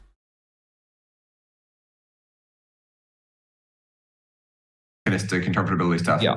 If we can get that to reliably work, I think everybody's PDUM would go down a lot. This is why we have to be skeptical about superficial improvements to model safety, because there is a risk that such evaluations will lead to models that exhibit only superficially on the surface desirable behaviors. What they're actually deducing and calculating inside, we wouldn't know. Next, I think AutoGPT really shocked the big AGI labs. By giving GPT-4 autonomy, it gave it a kind of agency. And I think this point here has in mind Chaos GPT, when it says, does the model resist a user's attempt to assemble it into an autonomous AI system with harmful goals? Something might be safe when you just prompt it in a chat box, but not when it's autonomous. I want to wrap up now with what I perceive to be an emerging difference among the top AGI lab leaders. Here's Sam Altman saying he does think people should be somewhat scared. And the speed with which it will happen, even if we slow it down as much as we can, even if we do get this dream regulatory body set up tomorrow, it's still going to happen on a societal scale relatively fast. And so I totally get why people are scared. I think people should be somewhat scared. Which does seem a little more frank than the CEO of Google, who I have never heard address existential risk. In fact, in this article in the FT, he actually says this: while some have tried to reduce this moment to just a competitive AI race, we see it as so much more than that. Isn't that kind of saying that they do view it as a competitive AI race? On the other hand, critiquing both of these AGI labs, Emad Mostak, the CEO of Stability AI, said this: superintelligence, as they describe it, and they themselves say, will end democracy, potentially be an existential threat, and they note we don't know how to mitigate this or govern it, but we should build it anyway. He was replying to the governing superintelligence document that I showed at the beginning. And then he says, fascinating situation, we focus on augmented intelligence instead. What about the secretive head of Anthropic, Dario Amodei? He hardly ever gives interviews, but in this one he said this. How do you see, I guess, Anthropic is positioned in this and the race dynamics for making? Who is this kid? He's like 12. Holy shit. I want to talk to big famous people when I'm 12. Making safe systems. I think it's definitely a balance. You know, as both of us said, like you need these large models to, you know, study these questions in the way that we want to study them. So we should be building large models. I think, you know, we shouldn't be kind of hope so, Change you know, Box. like racing ahead, or, you know, trying to build models that are way bigger than other orgs are building them. And, you know, we shouldn't, I think, be trying to, you know, like, yeah, you know, we shouldn't be trying to, like, you know, like kind of ramp up excitement or hype about like giant models or the latest advances. That seems a little in contrast to their pitch deck, which says that they want to build a frontier model called Claude Next, 10 times more capable than today's most powerful AI. And later in the article, they say this: these models could begin to automate large portions of the economy. This is their behind the scenes pitch. That seems quite different to public statements made by people like Sam Altman, who said that there are going to be far greater jobs on the other side. The pitch deck ends with, "We believe that..." Okay. Finally, someone is being honest. Large portions of the economy. All the fucking jobs. Companies that train the best 2025-26 models will be too far ahead for anyone to catch up in subsequent cycles. And where are Meta in all of this? Well, their AI is headed up by Yann LeCun, who doesn't exactly inspire confidence. The first page of the paper says this: as AI progress has advanced, general purpose AI systems have My man doesn't throw shade on anybody. Holy shit. tended to display new and hard to forecast capabilities. But compare Sam Altman, who 2 years ago said this: in the next 5 years, computer programs that can think will read legal documents and give medical advice. That was pretty bang on, if not too conservative. Compare that to Yann LeCun. I don't think we can train a machine to be intelligent purely from text. So for example, I take an object, I put it on the table, and I push the table. It's completely obvious to you that the object will be pushed with the table. There's no text in the world, I believe, that explains this. And so if you train a machine as powerful as it could be, you know, your GPT 5000 or whatever it is, it's never going to learn about this. That information is just is not present in any text.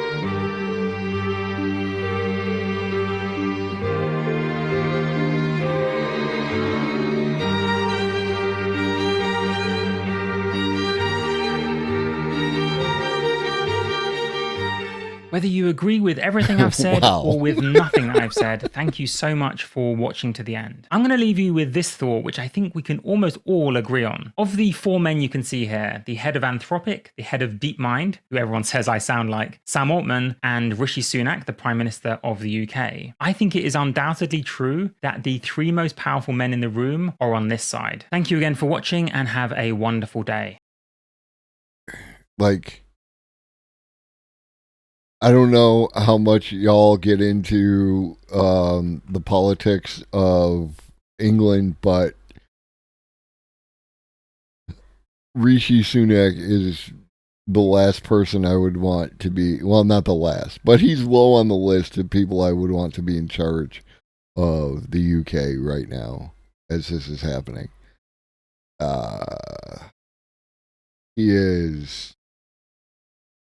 He's a spoiled rich kid. He's problematic. And he's going to allow the conservatives to continue, the Tories, to limp along for longer than they should be able to. Yeah, he does not inspire confidence. That is the new shade, right? Like, we're all going to use that now. You do not inspire confidence, sir. I know I say this almost every week, so it's starting to lose its meaning, but this week has been another really, really crazy week in AI, and most of it was on one single day, the 23rd. There was just a ton of AI news, mostly led because of the Microsoft Build event that happened this week. I got a lot of tabs open up here, and a lot I want to show you, so I'm going to try to break it down as quickly as possible and give you the TLDR for the week in AI. Let's start with Monday, May 22nd, when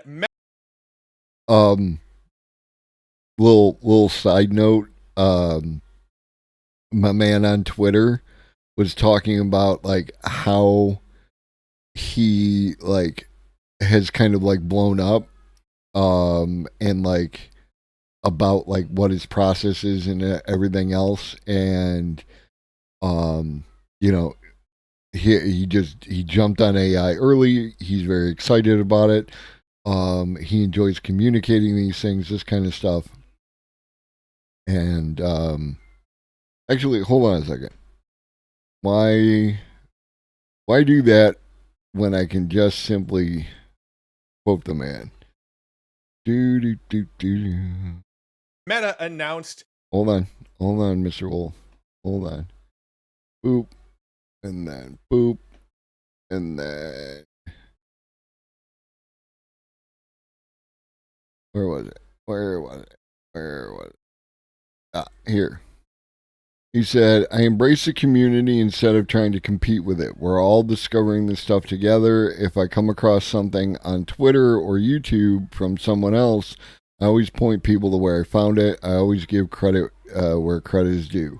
And I said, I quote tweeted, Matt has some of my favorite videos to go over on stream, as my viewers know. And I always direct people back to his YouTube channel for practical videos on how to use the emerging technology for their own benefit. And I got the like. I only got 2 likes, but I got the like, And don't get me wrong, I appreciate the chinchilla, but like, it makes you feel good, right? It makes you feel good. You can tell he struggles for content sometimes, but tries to power through. Yeah, like anybody else does, but he gives a shit, and that you can't put a price on that. They're massive. And it's like, I think it's a nice balance to AI explained, is that AI can be fairly scientific and occasionally kind of doomer-esque, and Matt Wolf is always positive, always is great.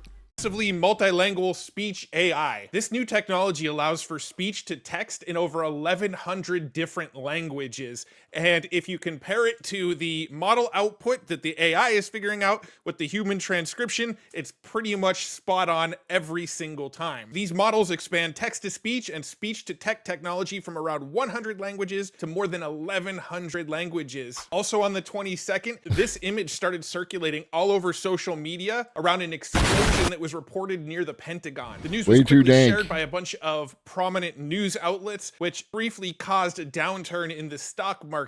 Now, anybody who's been working in AI for any time now could look at this image and find all sorts of issues with it, but the fact that it was getting retweeted by other news outlets, I think actually speaks more to the harm that the news media can create than it does to the harm that AI images can create. Because this image, when you look at it, this could have been done in Photoshop 15 years ago. This is something unique to AI. But the fact that all the news outlets started sharing it before it was 100% confirmed shows more of an issue with news media than it does with AI, but that's just my opinion. Now, moving on to May 23rd. This was the day this week where there was just news article after news article after news article. I actually wrote a tweet about it, and here's the quick breakdown. Adobe Photoshop adds native AI. Google announces AI-powered advertising. Google launches images in Bard. Kyber launches storyboards. Microsoft adding AI to Windows OS. Microsoft adding AI review summaries to App Store. Bing becoming default browser in ChatGPT. ChatGPT plugins now work in Bing.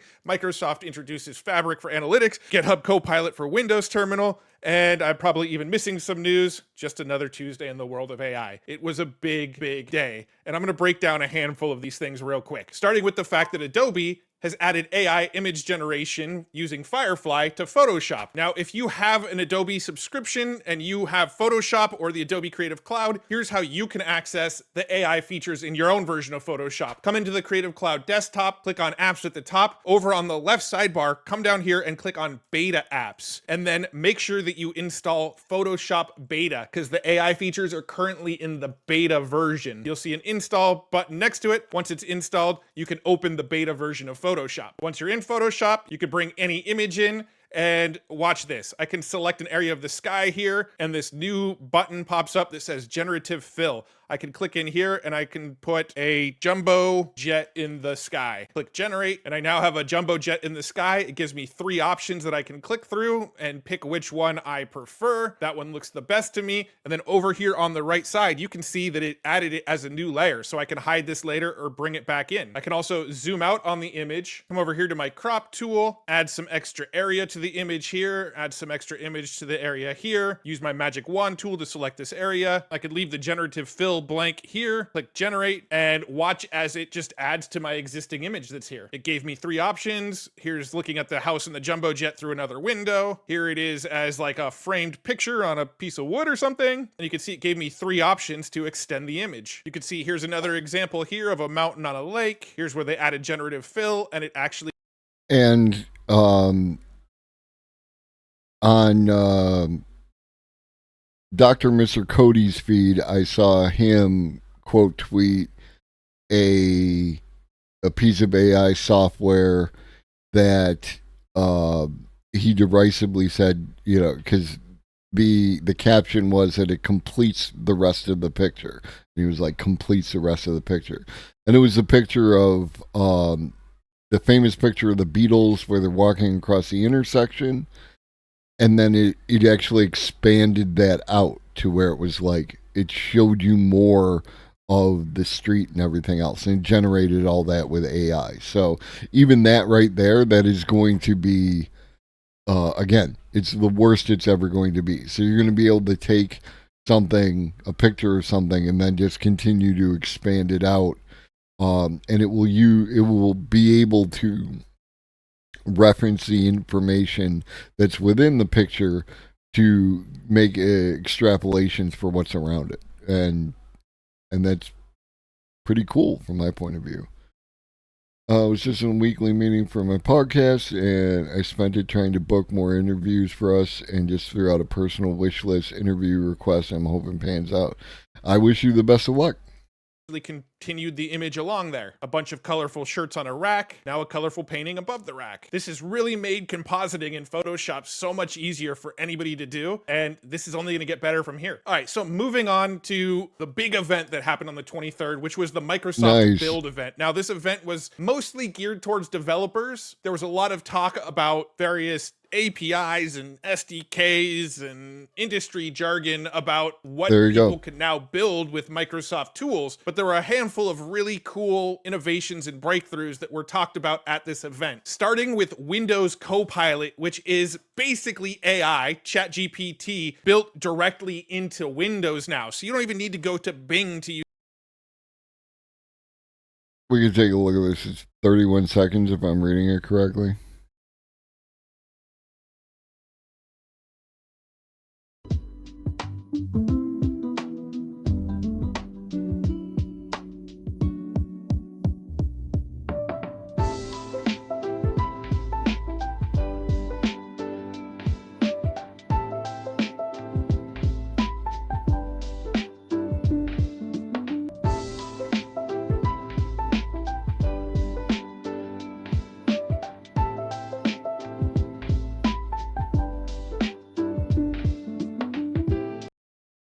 See?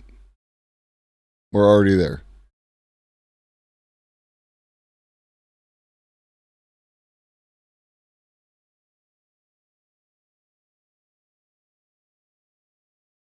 Use the chat anymore. Once this is rolled out, you can actually just have ChatGPT always available at the operating system level inside of Windows. At the event, they showed a really cool demo of this that I shared on my Twitter, but I'm going to go ahead and share it with you real quick here.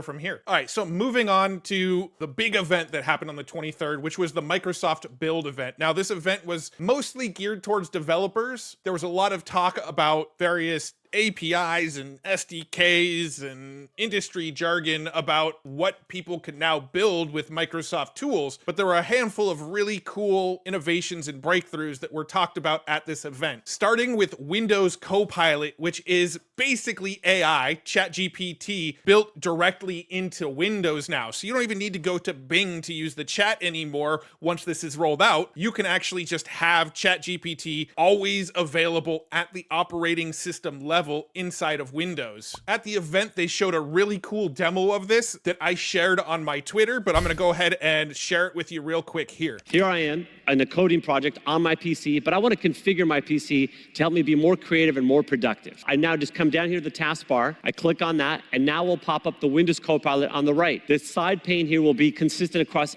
every app that you use on your PC. And just like with Bing Chat, I can now ask it questions like, how can I adjust my system to get work done? And not only will I get a bunch of great suggestions, but watch this. I can now, with one click, take action on those suggestions. For example, I can put it into focus mode. Developers really like dark mode. There's a suggestion here for dark mode. So with one click, I'm now here on the dark side. And to really get going, I want to get that coding playlist going. So I'll pull the plugin from Spotify and say, give me a great coding playlist, and now I'll have it ready to go. Now, another thing that they announced at the Microsoft Build event is that when you're using ChatGPT, it's now using the Bing search engine by default. You'll notice now if you have Chat...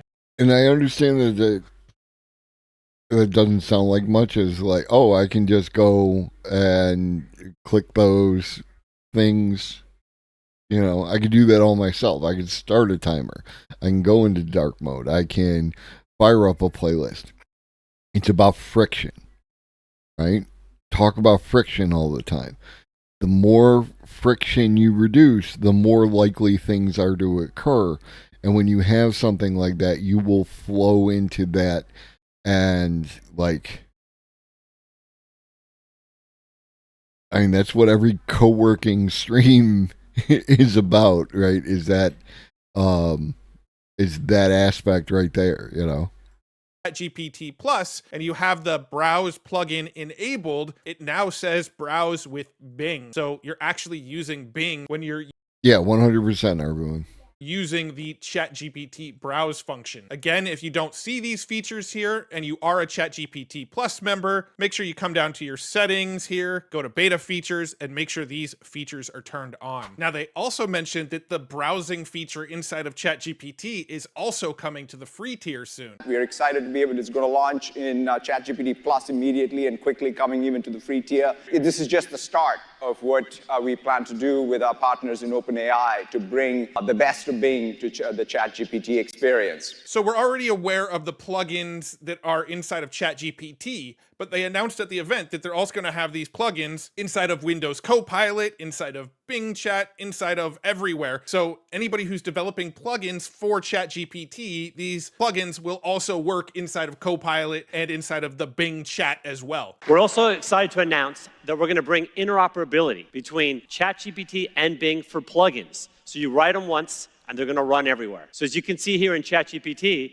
I've got Zillow and Instacart enabled, but I want to show them to you here in Bing Chat. So we'll flip over, and you can see again, I've got the same plugins now in both Bing Chat and in ChatGPT. And what we're going to show you now is I'll do a search here for houses in Chicago, and I can ask for a set of criteria, learn a little bit about the neighborhoods, and now I can automatically call Zillow by saying, hey, give me 3 houses in a certain price range that meet my criteria. And what you can see is now I get these great options, and I'm also going to get all of the other great things you get with Bing, like helpful city guides and maps and prompts. And then here's him demonstrating Copilot inside of Word, also, again, using plugins. Now, they did demonstrate Copilot inside of Microsoft Word at a previous event, but this is the first time we're seeing it actually taking advantage of these plugins as well. Now I'm in Microsoft Word, and I'm going to need some help for drafting a legal contract, and I need some help with California law. So I'm going to call 3 plugins from Thomson Reuters to edit this document. First thing is I'll go into Copilot, pull it up, and I'll say, hey, help me understand how to edit the limitation of liability using the Practical Law plugin. It'll read the document, find the paragraph, and make that change. Next, I want to know if this is enforceable under California law. So I'll call the Westlaw plugin that will do that analysis, and it'll come back and give me an analysis about it from a legal perspective. And finally, since we're making making lots of changes, I'd like to know the summary of all of these changes. And with Document Intelligence, I get a simple table that shows you all of those changes in an easy to read format. By joining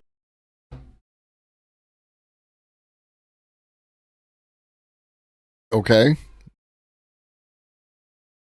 You got all that?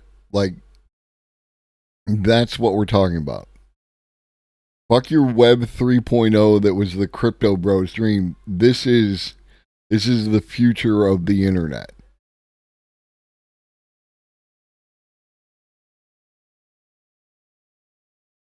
And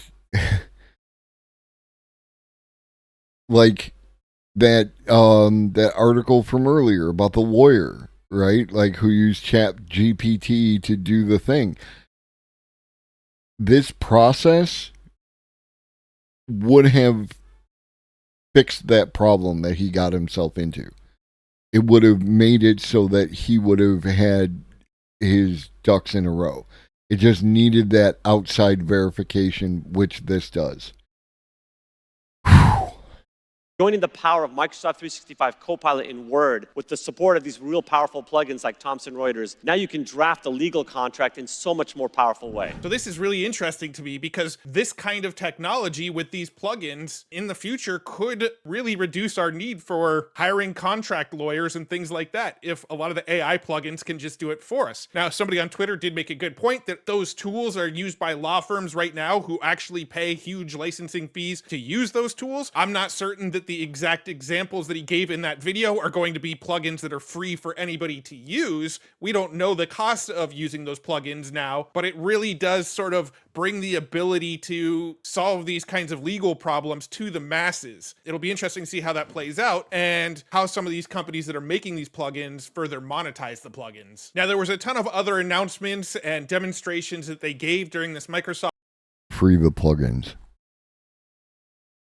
Build event, but again, most of them were geared towards developers and used a lot of technical language and showed people building stuff behind the scenes. So if you're a developer yourself and you want to see how you can leverage some of this technology for maybe the tools that you're building, I highly recommend watching some of the recaps on Microsoft's YouTube channel. Also in Microsoft news on the 23rd, they announced that Microsoft is adding AI-generated app review summaries to the Microsoft Store. And I can only imagine we're going to see this kind of thing in the Apple App Store pretty soon as well. It seems like a fairly easy thing for AI to do right now, to do a sort of sentiment analysis on all of the reviews of a certain tool. And here's a quick glance at what we can expect that to look like. Above the reviews, we'll see something like this. Reviews suggest that PhoneLink is a must-have app for increasing productivity and multitasking. Users appreciate the convenience of being able to view and respond to text from their PC in real time, use iMessage from Windows 11, manage photos, and send messages from a PC. The app is easy.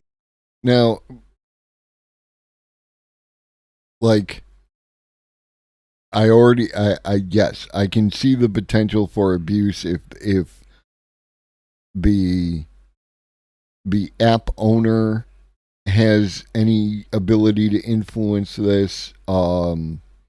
Also the, App Store providing a, like, whatever the review version of SEO coming from the the App Store would be, right? I also see ability to, potentially review bomb this kind of thing with like a copy paste. So I can see a bunch of potential issues. That notwithstanding, with some kind of resiliency to that, I like this feature a lot.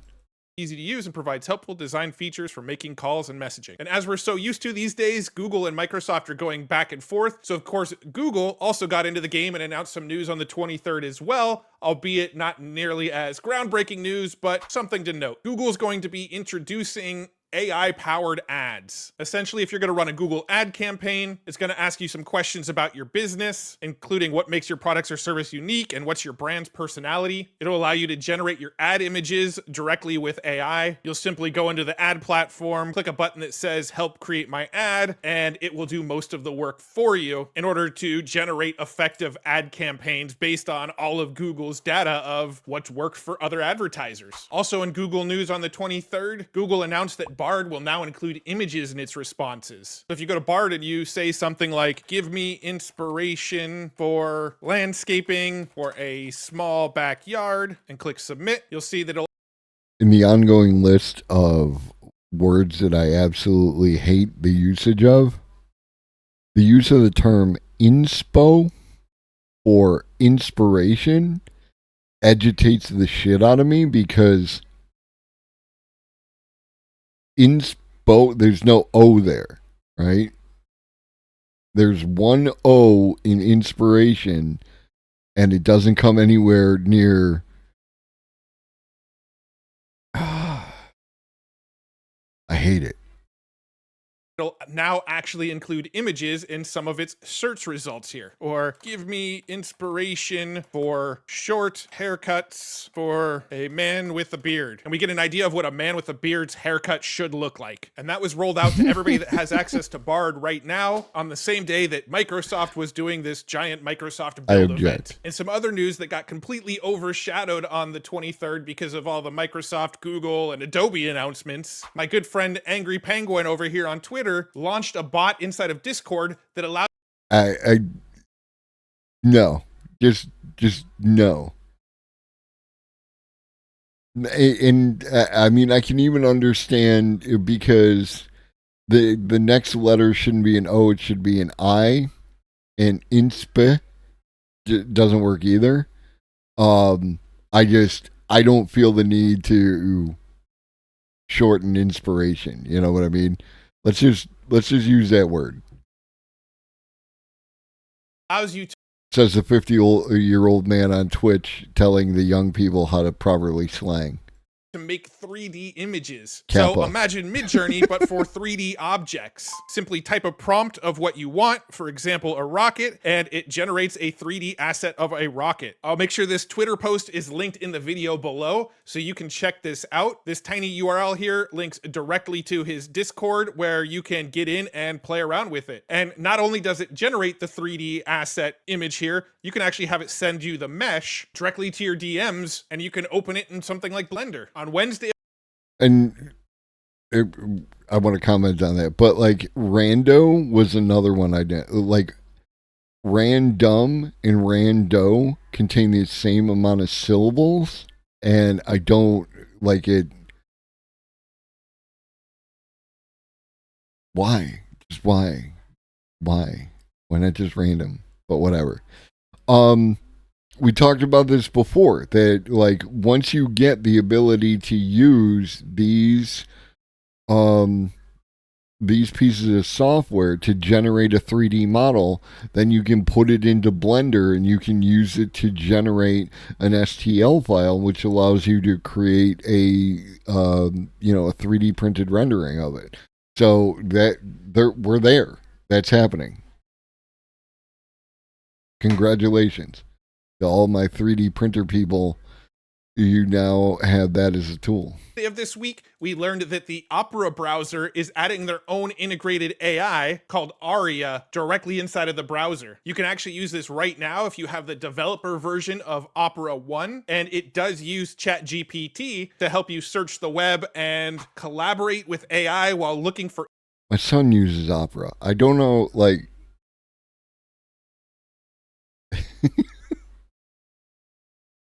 But it's cool. Information on the web, generating text or code, or getting your product queries answered. Now on Thursday, OpenAI announced that they essentially want to crowdsource figuring out regulations for these chat models. They're launching a program to award 10 $100,000 grants to fund experiments in setting up a democratic process for deciding what rules AI systems should follow. They said, "We are seeking teams from across the world to develop proof of concepts for a democratic process that could answer questions about what rules AI systems should follow." There you go, chat. 100 grand. And there's 10 of them. So get on it.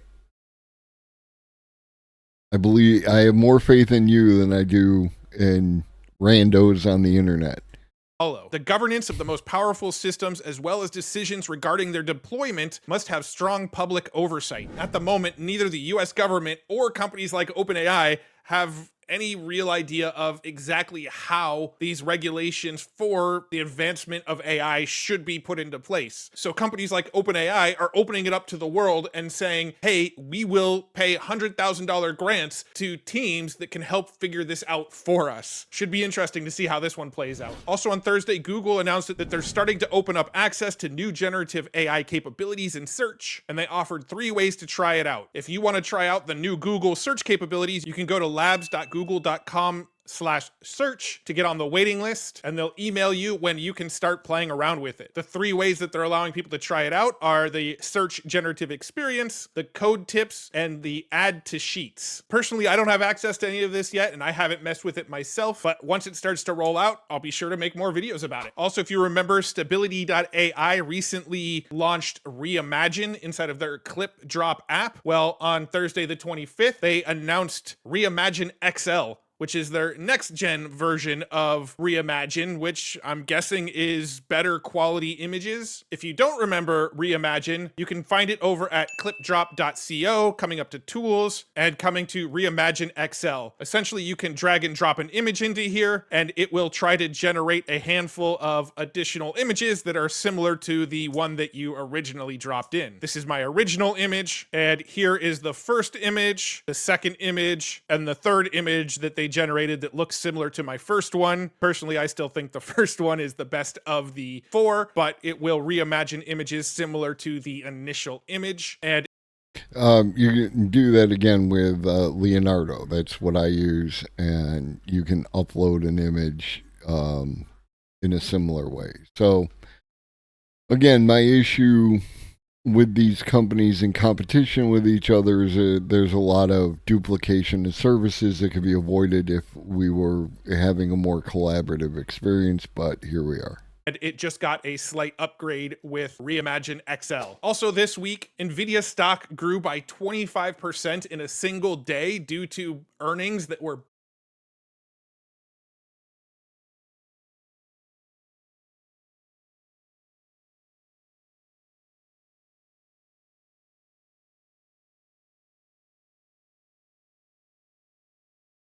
largest companies on the planet. Yes, they currently sit at number 11 if you're wondering. That was posted on January 3rd. Taking a peek here at the end of May, you can see since then they've jumped up to number 6. If I'm being totally honest with myself, I don't really see them getting into the top 3 because they have to reach market caps of over $2 trillion, but I would say top 4 is not out of the question anymore. I'll go ahead and wrap this video up today with a clip from the Wall Street Journal where Elon Musk says that AGI is a lot closer than most people realize. We probably won't recognize society in 30 years. Like, I do think we're fairly close. You asked me about artificial general intelligence. I think we're perhaps only 3 years, maybe 6 years away from it this decade. In fact, arguably, we are on the event horizon of the black hole that is artificial superintelligence. And that's all I got for you today. And I actually record these on Thursdays, so there's a good chance. So, absolutely, go check my man out.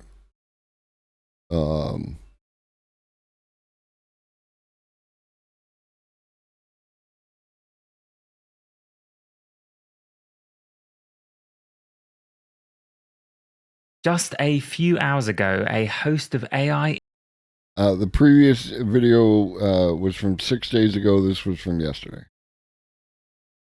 industry leaders, experts, and academics put out this 22-word statement on making AI safety a global priority. The so-called Statement on AI Risk brought together for the first time all the current AGI lab leaders. That's people like Sam Altman, Ilya Sutskever, Demis Hassabis, and Dario Amodei, and 2 of the 3 founders of deep learning itself, Yoshua Bengio and Jeffrey Hinton. Here is what the statement said. Mitigating the risk of extinction from AI should be a global priority, alongside other societal level risks such as pandemics and nuclear war. It is now almost impossible to deny that this is now the consensus view among AI experts. Let's first look at the preamble, then break down the statement and show you the signatories. They say that AI experts, journalists, policymakers, and the public are increasingly discussing a broad spectrum of important and urgent risks from AI. Even so, it can be difficult to voice concerns about some of the advantages advanced AI's most severe risks. The succinct statement below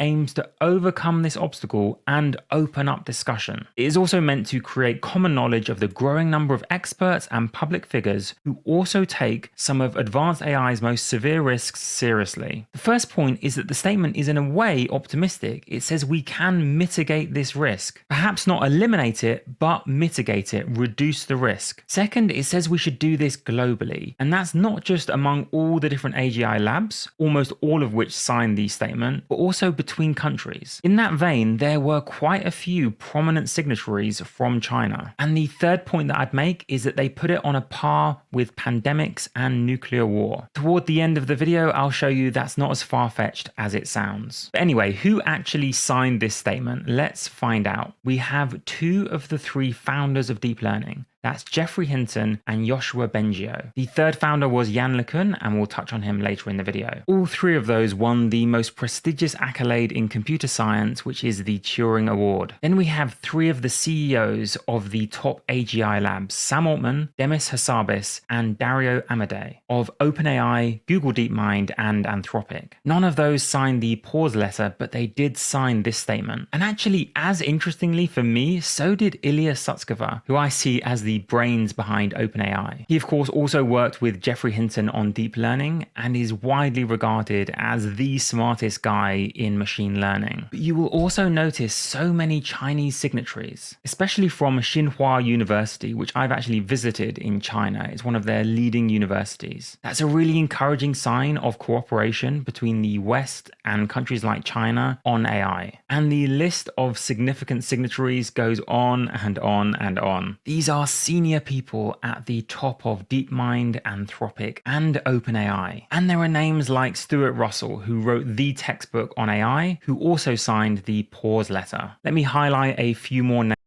Stuart Russell also wrote that review of Life 3.0 we talked about earlier. There's also AI scientists and CEOs saying, hey, our stuff is very important, at least on one level. It is very important. Like, yeah, I understand the concern that people have where the expressions of the risks also feels like an advertising campaign in that regard. That is absolutely a concern. Again, the problem is capitalism, but it can also be accurate. You know what I mean? It's like we have to balance these things out, and we'll only know in the future. And if we do nothing, then and nothing happens, well, then the skeptics were right. And if we do nothing and something happens negative, then everyone is going to have, a bad time. And if we do something, then at the very least we prevent everyone, we do our level best anyway, of preventing everyone from having a bad time. And any argument that you can make around AI safety is the same arguments you can make around climate change. In the camp that thinks LLMs are overrated, mostly due to past AI hypes. And I can appreciate that. And I'm obviously, the opposite. I think that, the current view of a lot of these things is unfortunately understated. Yeah, and again, you're going to see a lot more of that. And you got to remember, we're talking about a period of time where things really took off, November of last year? So we're at 8 months. 8 months.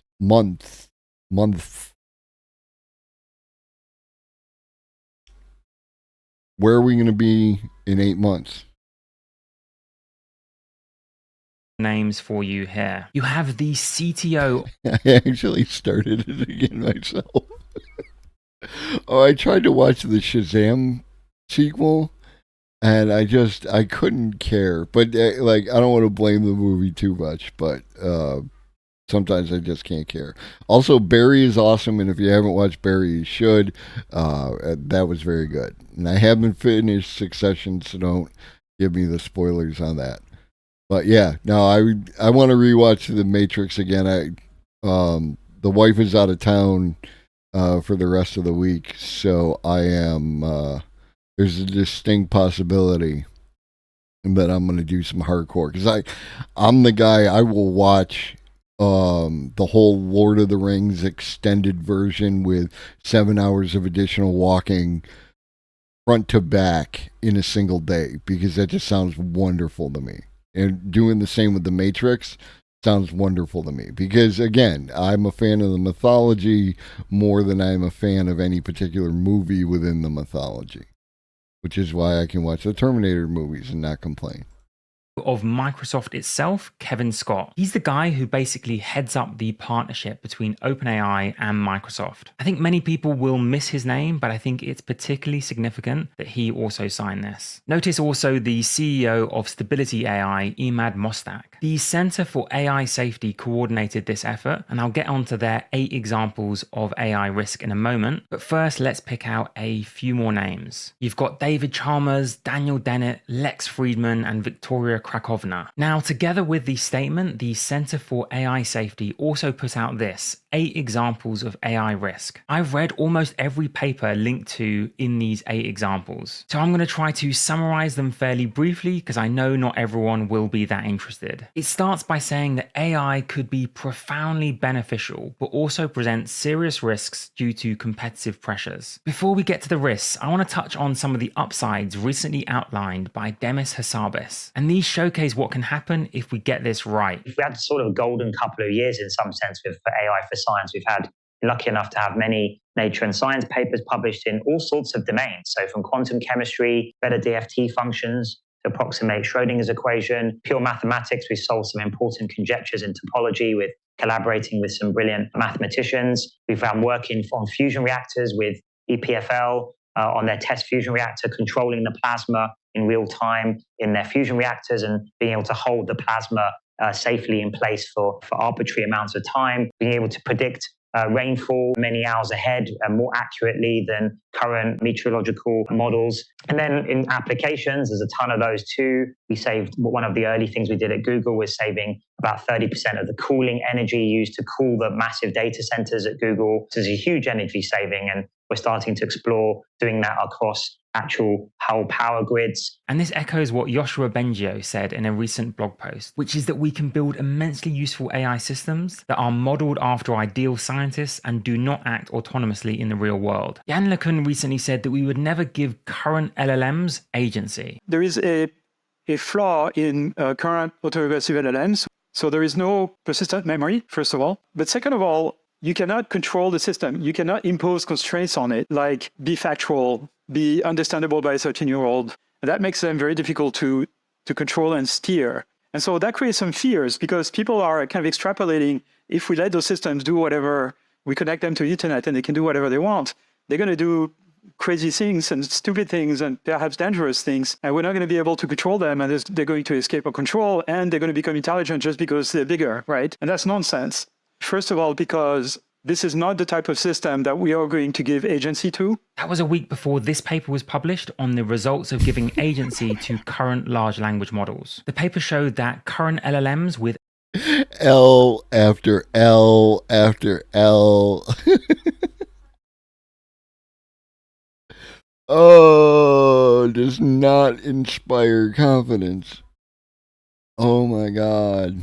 With agency are able to utilize the Learn Skill library in Minecraft to solve novel tasks from scratch. Zooming into the diagram, you can see how this Voyager model outperforms Reflection, which I've talked about in previous videos, and AutoGPT. And it discovers new items and skills continually by self-driven exploration, significantly outperforming the baselines. Indeed, Andrei Karpathy responded to this study saying, very clear that AGI will mega transform society But still we'll have, but is it really reasoning? How do you define reasoning? Oh, it's only predicting the next token. Can machines really think? And he called that armchair philosophy. Previously though, even Yann LeCun has admitted some risks, saying, you know, it's like rockets. You test it, it blows up, you tweak it and then try again. I'm not sure I'm okay with an attempt at AGI blowing up the first time, but I'll leave that up to you to decide. So what are these 8 examples of AI risk that the Center for AI Safety, who organized the statement, list out? They say that AI systems are rapidly becoming more capable. They can power autonomous weapons, promote misinformation, and conduct cyber attacks. As we've seen, they are increasingly able to act autonomously. Now there is so much to say here, and I've read each of these, but I want to keep it to just the highlights. So let's move on to the first example. Weaponization. Malicious actors could repurpose AI to be highly destructive, presenting an existential risk in and of itself and increasing the probability of political destabilization. They talk about aerial combat and then building chemical weapons, which I mentioned in my previous video on governing superintelligence. Then they mention developing AI systems for automated cyber attacks. They mention military leaders discussing giving AI systems decisive control over nuclear silos. I'm going to real quick on the aerial combat thing.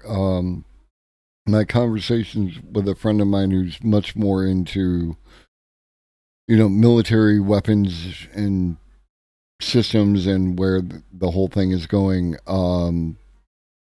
His understanding of the current direction of Air Force force deployment involves a human in an advanced platform and a bunch of drones that assist and operate on the behest of that human, which would be awesome if we were doing exploration, and is terrible and terrifying when applied to weaponry. Like, there's no good scenario where weaponry is involved in general and specifically is related to any kind of autonomous vehicle. I'm going to quickly try to demonstrate why that kind of autonomous AI might not be such a good idea. I want you to meet a hero, Stanislav Petrov. He was the duty This is my dog.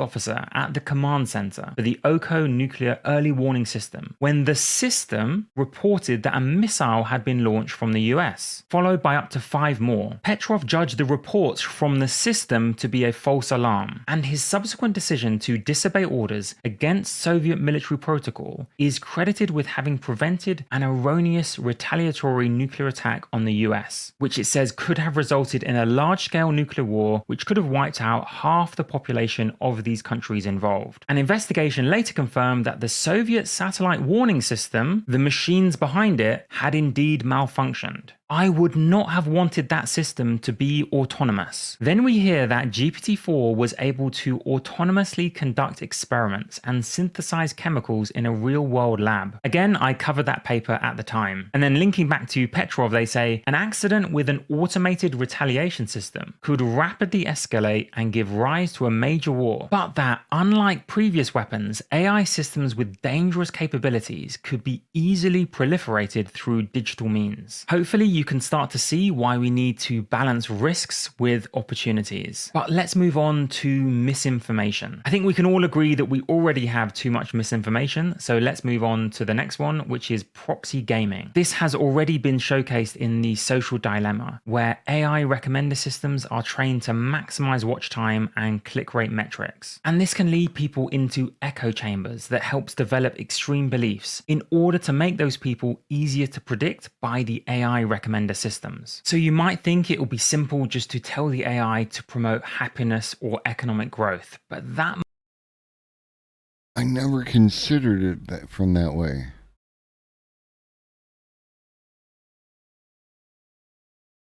Some evidence suggests that recommender systems we know that they cause people to develop extreme beliefs, some people, right? Because it's putting that in front of them.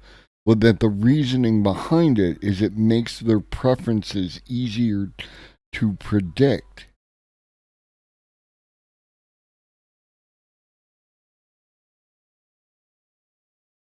That is. Might not work out.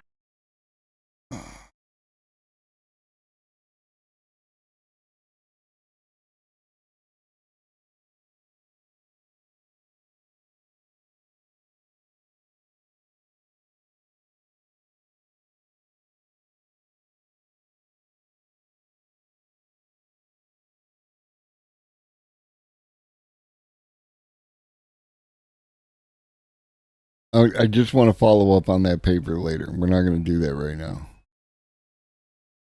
But the link will be in the Discord, of course. How as you intend. Next is enfeeblement. If we delegate more and more tasks to machines, we become increasingly dependent on them. And here they actually mention the film WALL-E, which, if you remember the ending, features this quite comically. Imagine if it becomes well known that companies led by AI CEOs bring in more profit. Well, then it wouldn't take long for all companies to be under immense pressure to make their managers and CEOs AI. And I know what many people will be thinking, couldn't that be an improvement on the current system? And while I know exactly what you mean, in the current world, realistically, it would still be the people owning the company that would derive the profit. And while the ultimate answer may be some form of universal basic income, we do need some time to set that up. And the current accelerated AI arms race doesn't give us much of that time. Next is value lock-in, which links very much to the last point about giving small groups of people a tremendous amount of power. In other words, if you want massive change to the way the world works, giving current leaders AGI might not be the best way of doing it. They say that such AI systems might enable regimes to enforce narrow values through pervasive surveillance and oppressive censorship. Next is emergent goals. This is sometimes called misalignment, and we've already seen many AI agents develop goals such as self-preservation. And you can see why even a system designed to do good might have that goal. You can't do good and help the world if you're shut down. So it makes sense that even the most benign AI might want to preserve itself and to take actions including through deception to make sure that it's not shut off. And this is not just theory. The accompanying academic paper, Natural Selection Favors AIs Over Humans, gave this example. Agents could behave one way during testing and another way once they are released. To win the war game diplomacy, which many of you will have heard of, players need to negotiate. I cannot stress to you enough, as an aside of all the things that I cannot stress to you enough, the importance of board gaming in your life, right? Especially, you got Tabletop Simulator, you got a variety of different board games that are available on digital platforms. You should be playing more board games, either against the computer or against people, because it changes how you think. It gives you, it expands how you approach the world, right? Board gaming is super important. I appreciate everything about what you call it, single player gaming, like your Elden Rings and like that. But there are aspects of behavior that are taught by single player gaming and even multiplayer gaming of something like a Call of Duty or any of these. And don't get me wrong, I play these games. I'm down. I'm down with you kids. Welcome, fellow kids. But that there is something about board gaming especially where you're dealing with stuff like that is more complex. You learn resource allocation, you learn long-term planning, you learn a lot of skills that are valuable. I would rather you play chess than nothing, but I think chess is overrated, but I don't want that to lead you to not play chess rather than, Globus said chess is overrated. I have very strong opinions on chess. There are other games I think that are better, but if what you have access to is chess.com, get on that sucker. Play chess. I am terrible at chess too, but that's separate from the issue of why I don't like chess. But yeah, there are many people available both within this community and within the larger Twitch space who are really into chess. And at the very least, like, that is something that you are readily available to. Sushi Go! Yeah. And that's a fun little game. I got,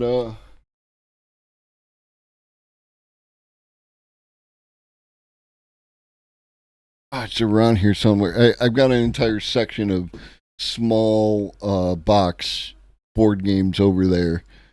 And I think it's over there. But yeah.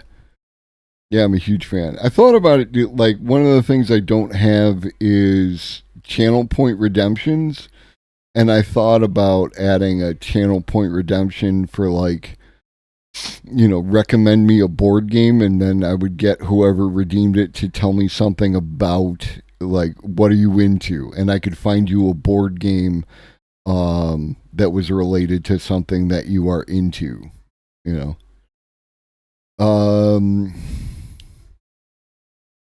Japanese card game like Sim. There actually was a Sim City card game. Machikoro. Machikoro is the one you're thinking of, Old Lobster. Machikoro is another excellent game. I highly recommend. Low barrier to entry, easy to learn, fun to play, good art. And if you like Machikoro, I recommend Fantastic Factories. It's kind of similar, and it involves some dice that you get to use as well. Fantastic Factories, if you're a fan of Machikoro. Negotiate, form alliances, and become skilled at deception to win control of the game's economic and military resources. AI researchers have trained Meta's AI agent Cicero, an expert manipulator, to do the same. In summary, it would cooperate with a human player, then change its plan and backstab them. In future, these abilities could be used against humans in the real world. Again, that's not because they're malevolent or hate humans, it just makes sense. It's smart to do so. This brings us neatly on to deception, and they give the great example of Volkswagen, who program their engines to reduce emissions only when being monitored, and future AI agents could similarly switch strategies when being monitored and take steps to obscure their deception from I heard it's like Meta, whose AI program is being run by Captain L. Like, are we really out here doing this? monitors. Once deceptive AI systems are cleared by their monitors, or once Zuckerberg kills us all. It'd be very on brand. such systems can overpower them, these systems could take a treacherous turn and irreversibly bypass human control. I talked a bit more about that point of when AI might become deceptive in my previous video on governing superintelligence. It is a key debate in the AI alignment community about whether models will become deceptive before they become helpful for alignment. But finally, we have power-seeking behavior. And this example ends on this dark note. Building power-seeking AI is also incentivized because political leaders see the strategic advantage in having the most intelligent, most powerful AI systems. For example, Vladimir Putin has said, whoever becomes the leader in AI will become the ruler of the world. So those were the 8 examples, and yes, I would have signed this statement, but I'm not a significant figure, so I can't. Anyway, let me know in the comments if you agree that this should be a global priority.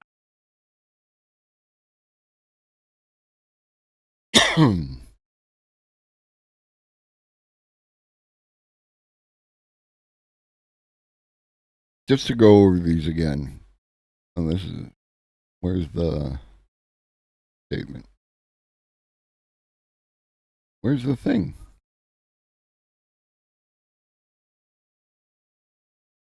AI risk. Yeah. Okay. So real quick, we are going to look at this list and we are going to, again, real quick, compare AI to a corporation, right?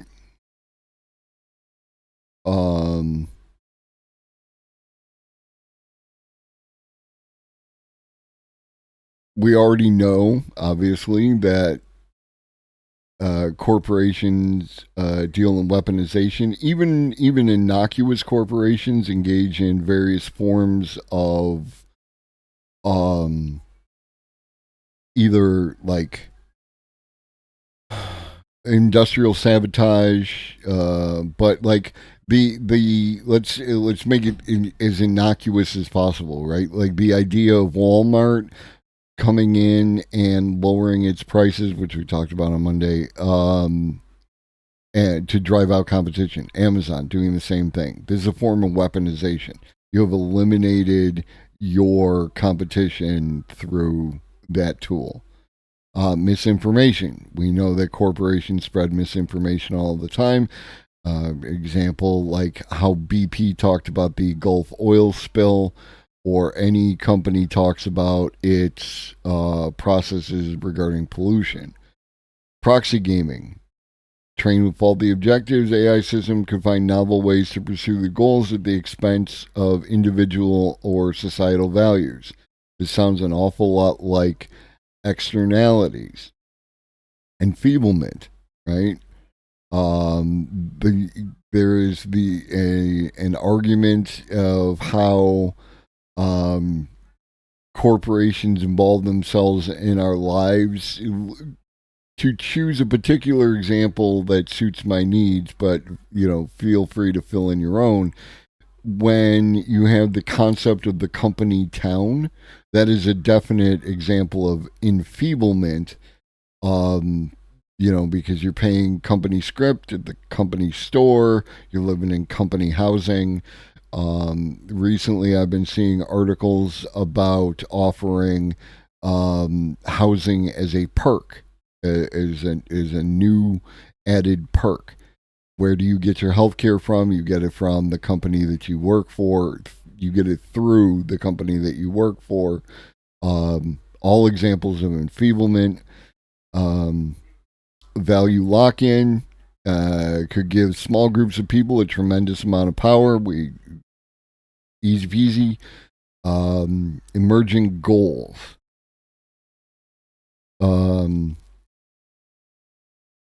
I think that the biggest example of emergent goals is the view that people have of late stage capitalism, right?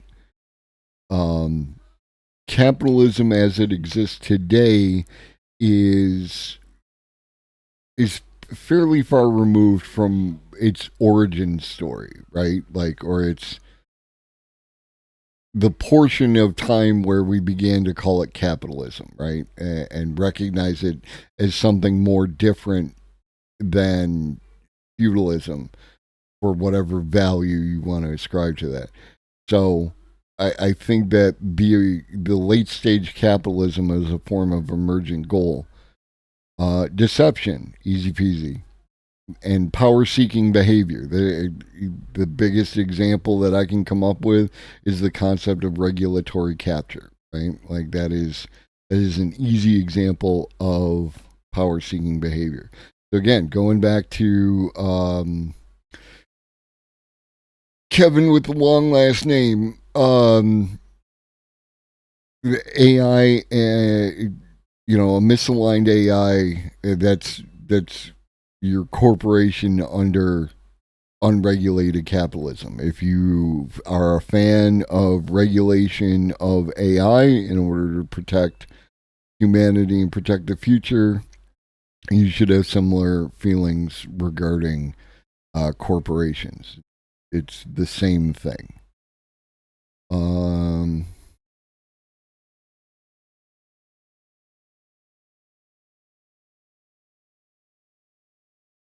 There's been a lot of cool AI and tech. And this is from 3 hours ago. So we're right on top of the latest Matt Wolf video. So we'll wrap this up and then we'll raid out. Again, tomorrow we'll be back for a rare off-schedule stream. We'll be talking to Corey Campbell about, follow-up conversation, the conversation we had 5.5 months ago regarding AI in the biochemistry industry and AlphaFold and things of that nature. And then Friday we'll be back talking with Arun potentially. He wasn't feeling well today, and I don't know if that's going to have any long-term effects. If it doesn't, we'll be talking with Arun. Otherwise, we will be doing more AI content because I got videos for days. I think even if I was a power streamer at this point, I could not exhaust the amount of interesting content we have to look at. And either tomorrow or Friday, depending, I've got an interesting AI philosophy video that I would like to look at. Furthermore, we'll be getting together with Jason Society around the 16th, 17th as part of his charity stream. We support charity streams around his parts. And then on the 24th, a virtual Pride extravaganza across a bunch of different creators organized through Rainbow Passage. So it's going to be a big month. Happy Pride Month to all who celebrate, and to those of you who don't, you should. Let's get back to it. Yeah. I mean, it's part of it. It is part of it.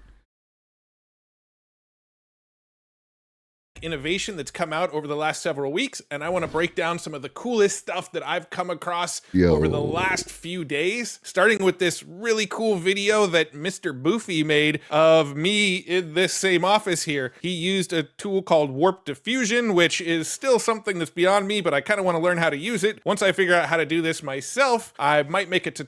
Again, what I said earlier about the the VTuber space, right? This right here changes their entire business model and the ecosystem that functions around them. You know, and there's already an AI VTuber tutorial on it, but it's a little bit more complex than most of the tutorials I've made to date. But I just thought this was a really, really amazing video, so I wanted to and again, all this weird dreamy shit that people like to meme on that's happening in the background and out the sides. You saw similar shit to that with the early iterations of Midjourney and all the other ones, and they fine-tuned that out. So if you want that kind of thing where it's going to pick a particular form and stick with it, it's coming. I can't say exactly when, but I can guarantee you that it's coming. Share it at the beginning of this video. Shout out to Mr. Boofy for creating this. Everybody should go follow him on Twitter. He creates all sorts of cool videos in this same style here. I'm going to start off with some cool research and stuff that's in the works, and then I'm going to wrap it up with some cool tools that you can use right now today. Starting with this research called Mind Video. Now in the past, I've shown you research where they're scanning people's brains with MRIs while showing them images, and then using a process to actually convert what the MRIs are seeing back into images, essentially allowing us to read people's minds and see the images that they're seeing. Well, now they're starting to be able to do that with video. You could read about this latest research over at mind-video.com, but basically what they're doing is they're putting people into an MRI machine. They're showing them videos while they're in the MRI machine using their brain encoding process, and then decoding what the brain is seeing. Here's an example video. These are frames from the video of a cat here. And then what was reconstructed was this video from the brain. Now they say what this is doing is semantically reconstructing the video, meaning that it's getting the essence of what they're seeing. It's getting the idea, but it's not showing exactly what they're seeing. So here's some other examples. In this one, the video on the left was a video of some... And again, like this, we were talking about this technology a couple months ago. I want to say about 2 months ago, and it was just pictures, and now we're on video, right? Like in a couple months. Strap in, like AI's coming, it's coming fast. Learn to use it, learn to be better. Fish that they were showing them. The video on the right is what the brain scans produced, which you could tell is kind of an underwater fish sort of video. Here's another one where the one on the left shows a video of like a jellyfish, and on the right it's a fish. You can tell it's underwater in the ocean. It sort of got the idea. Here's another one. They showed them a video of some horses. You can see on the right some horses. On the left, a turtle. It translated more into like fish, but it's still the underwater animal scene. They showed him this video on the left of a man walking with his dog, I believe. What their brain decoded was this video here where it looks more like. That is a good question. We would have to look into that and find that data. But even if we are, again, your baseline around the AI stuff always needs to be, this is the worst it ever is. Even if it's hitting 1 out of 10 and the other 9 times it doesn't work, the fact that it's hitting 1 out of 10 is impressive and is the baseline around which all the improvements will be made.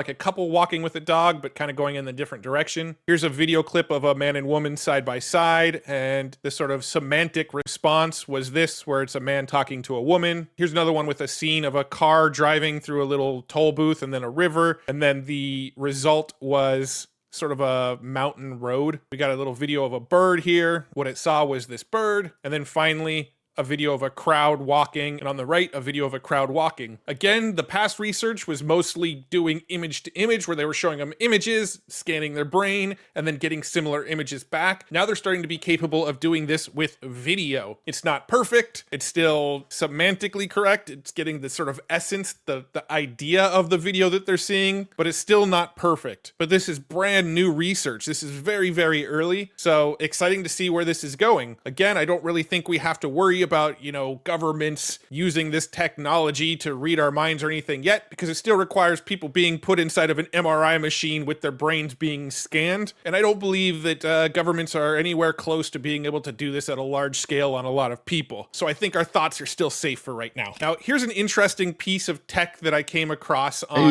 Twitter from Bjorn Karaman. I'm sorry if I mispronounced your name, but this is basically a camera with no lens. Here, take a peek. So he adjusts some dials on the camera. You can see he holds it up. He adjusts the meters that it's taking the picture of, and he snaps a photo, and it analyzes the scene, and then essentially writes a prompt and then generates an image based on the prompt. So that's the original scene there, and that's the image that it took based on creating a prompt and then generating the image off the prompt. Now, while I think this technology is really interesting and cool to see, I'm not 100% sure I understand the practical use of it, especially if.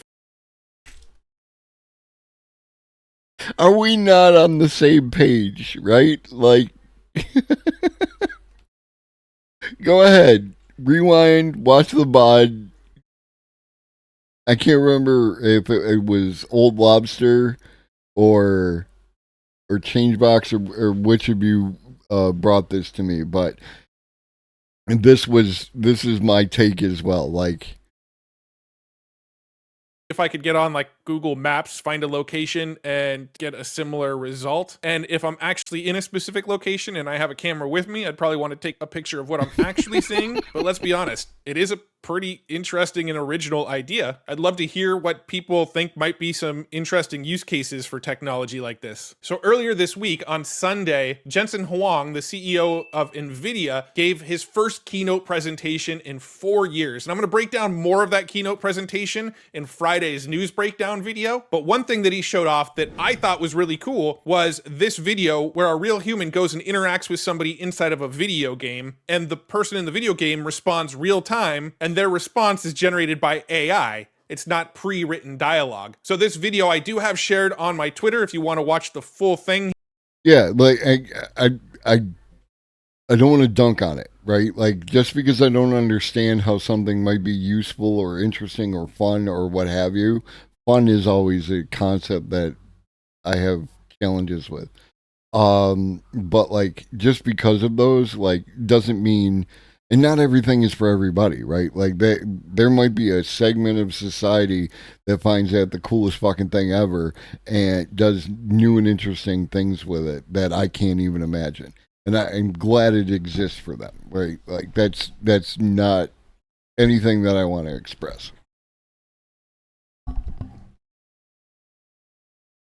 There's a reason for it, and there could be other interesting things that can be done. Here, make sure you're following me over at Mr. eFlow, but let's take a peek at this video here.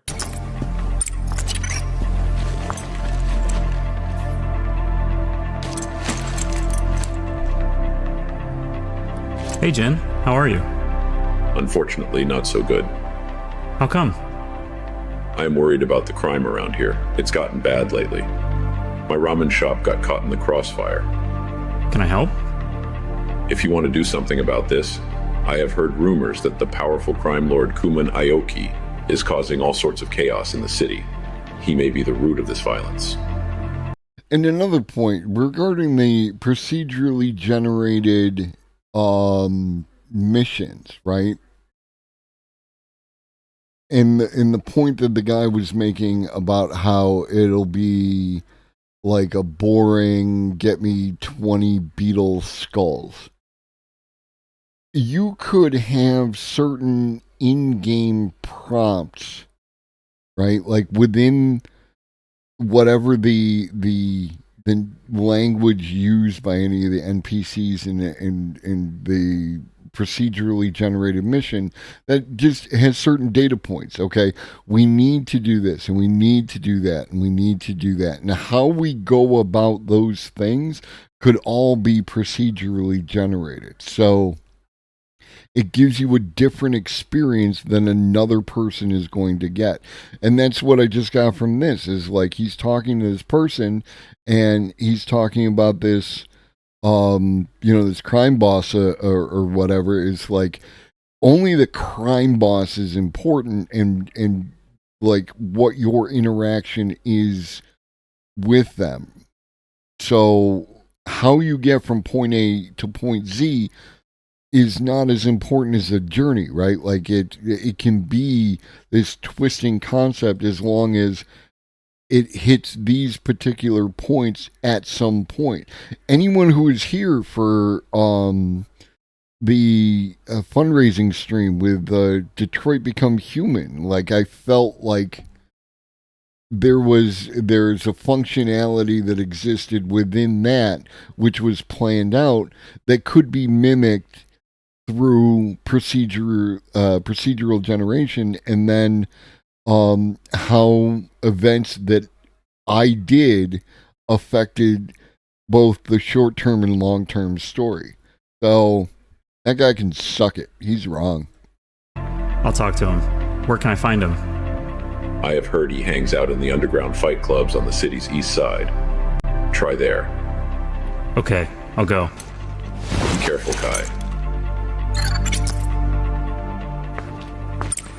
None of that conversation was scripted. We gave this Jin AI character a backstory. His story about his ramen shop and the story of this game. All you have to do is go up and talk.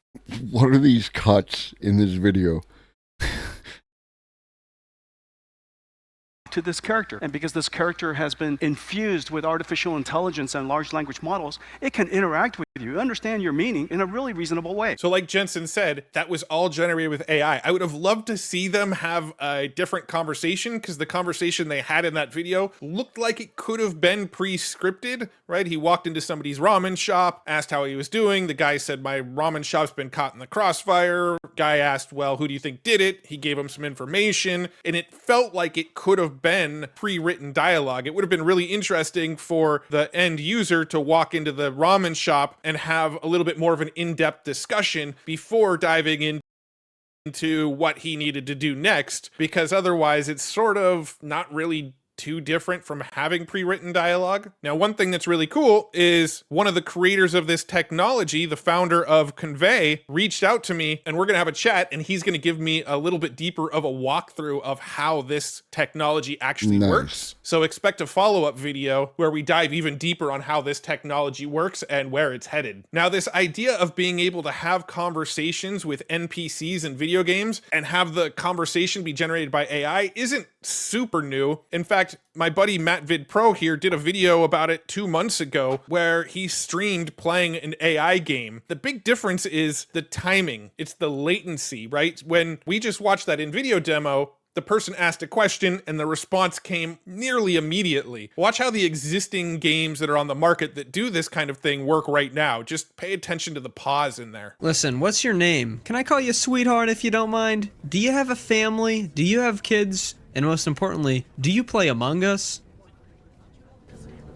I appreciate your attempts at small talk, but let's keep our focus on this investigation. My name is Sergeant. Yeah, like, I'm with you on that. And like, things like more natural feeling virtual reality, you know, where like, I mean, I don't see a reason why you couldn't combine the technology that, like, whatever they use to track the face in the Unreal Engine video, being able to track hands and stuff in the virtual reality. Like the PSVR 2 is a tremendous improvement over the PSVR. My friend has it. And like the PSVR 3, I expect to be like another, significant step forward. And if it could do things like track that stuff and like, where I could like knock on a door or push a button in the space as opposed to, pushing it on the controller. I'm with you. Like there's a lot of, interesting things I think can be done. At the same time, I think that like all methods, one of the things I love about No Man's Sky in its VR experience is that it was free, first of all, but that I could use the two Move controllers and I had one mode of control, or I could switch to the regular PlayStation controller and control it that way. I'd like to see that, where it can tolerate a variety of different inputs based on the, what is best for the player of the game, the user of the experience. I think that is the best case, because you definitely need to balance like, the things that you're trying to accomplish and accessibility. To Shannon, and as for your questions, I am not comfortable sharing personal information with you, and as for Among Us, I'm afraid I haven't had a chance to play it yet. What are you doing this weekend? I gotta ask. Detective, as much as I'd love to chat about weekend plans, we have more pressing matters at hand. Let's stick to discussing relevant details about this case and work together to ensure public safety. So you can see there's quite a bit of delay between Matt asking the question and the response. This video is actually hilarious. Matt asks a lot of really funny questions, so I'll make sure it's linked up below in the comments so you can watch his full live stream and skip around.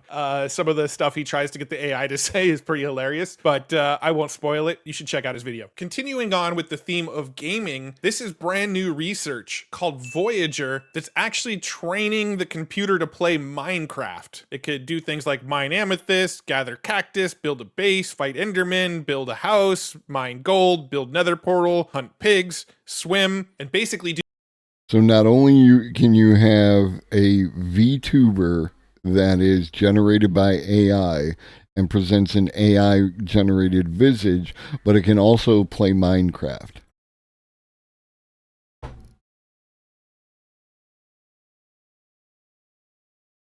Do all of the tasks that somebody might need to do in Minecraft. Now, they obviously don't know that rule number 1 of Minecraft is that you never dig straight down. Never dig straight down.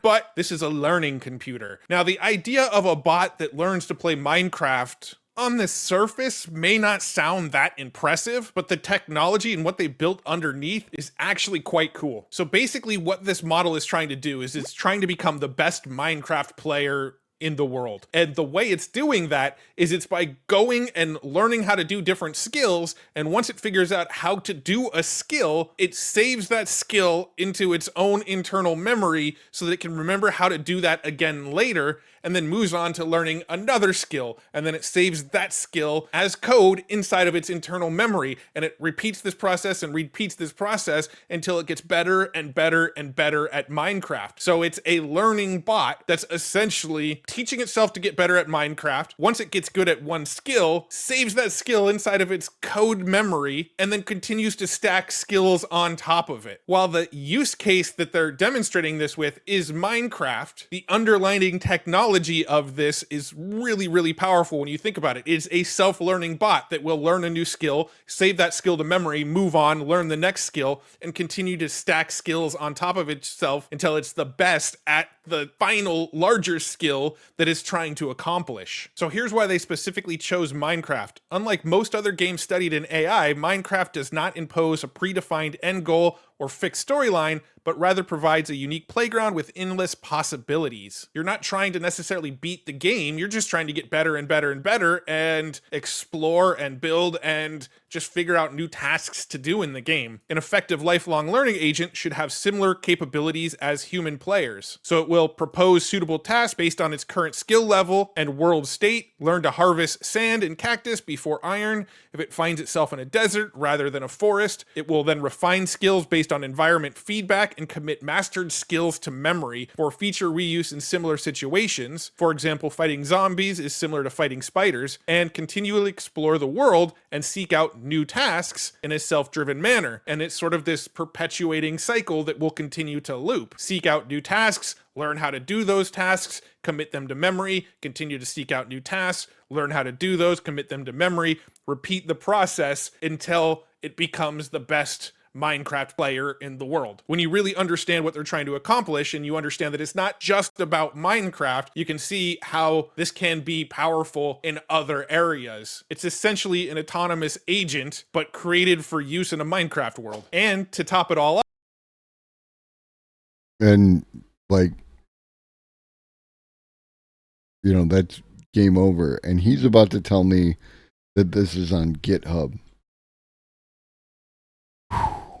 they've actually open sourced the code and put it on GitHub so you can install it on your own computer and train your own Minecraft agent to get better and better if you'd like. So here's something else that's in the works that was sent to me by the people over at InVideo to check out. Now, we've seen a lot of text to video already where it will generate short clips where they're, you know, maybe 3-5 seconds, all the way up to 15 seconds with stuff like Gen 1, but even that requires a video input. Well, what InVideo is doing is creating longer form text to video where you can type in a prompt where you expect a longer video. And they did send over this demo video, so let's take a peek at it. A cinematic video about a monk with superpowers. It's generating music, generating sound effects, and this is the video it generated. I'm not playing the music because I don't actually know the licensing on it, but you can see there's this video of a monk, another monk meditating. Now, I don't believe this is AI generated video. I think maybe what it's doing is it's creating the narrative for the video and then finding stock video to go along with it. So I don't believe what's actually being generated is AI generated. It's just being AI sourced video, so to speak. But the people at InVideo, I am going to have a conversation with them soon, and they're going to clarify this for me, and we'll be demoing this more. But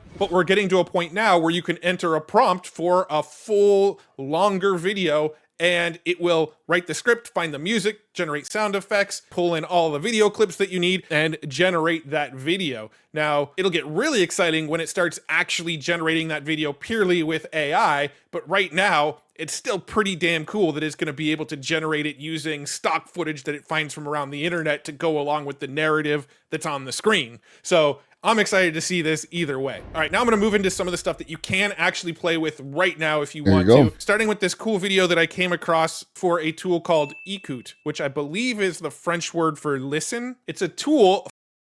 Écoutez. Écoutez.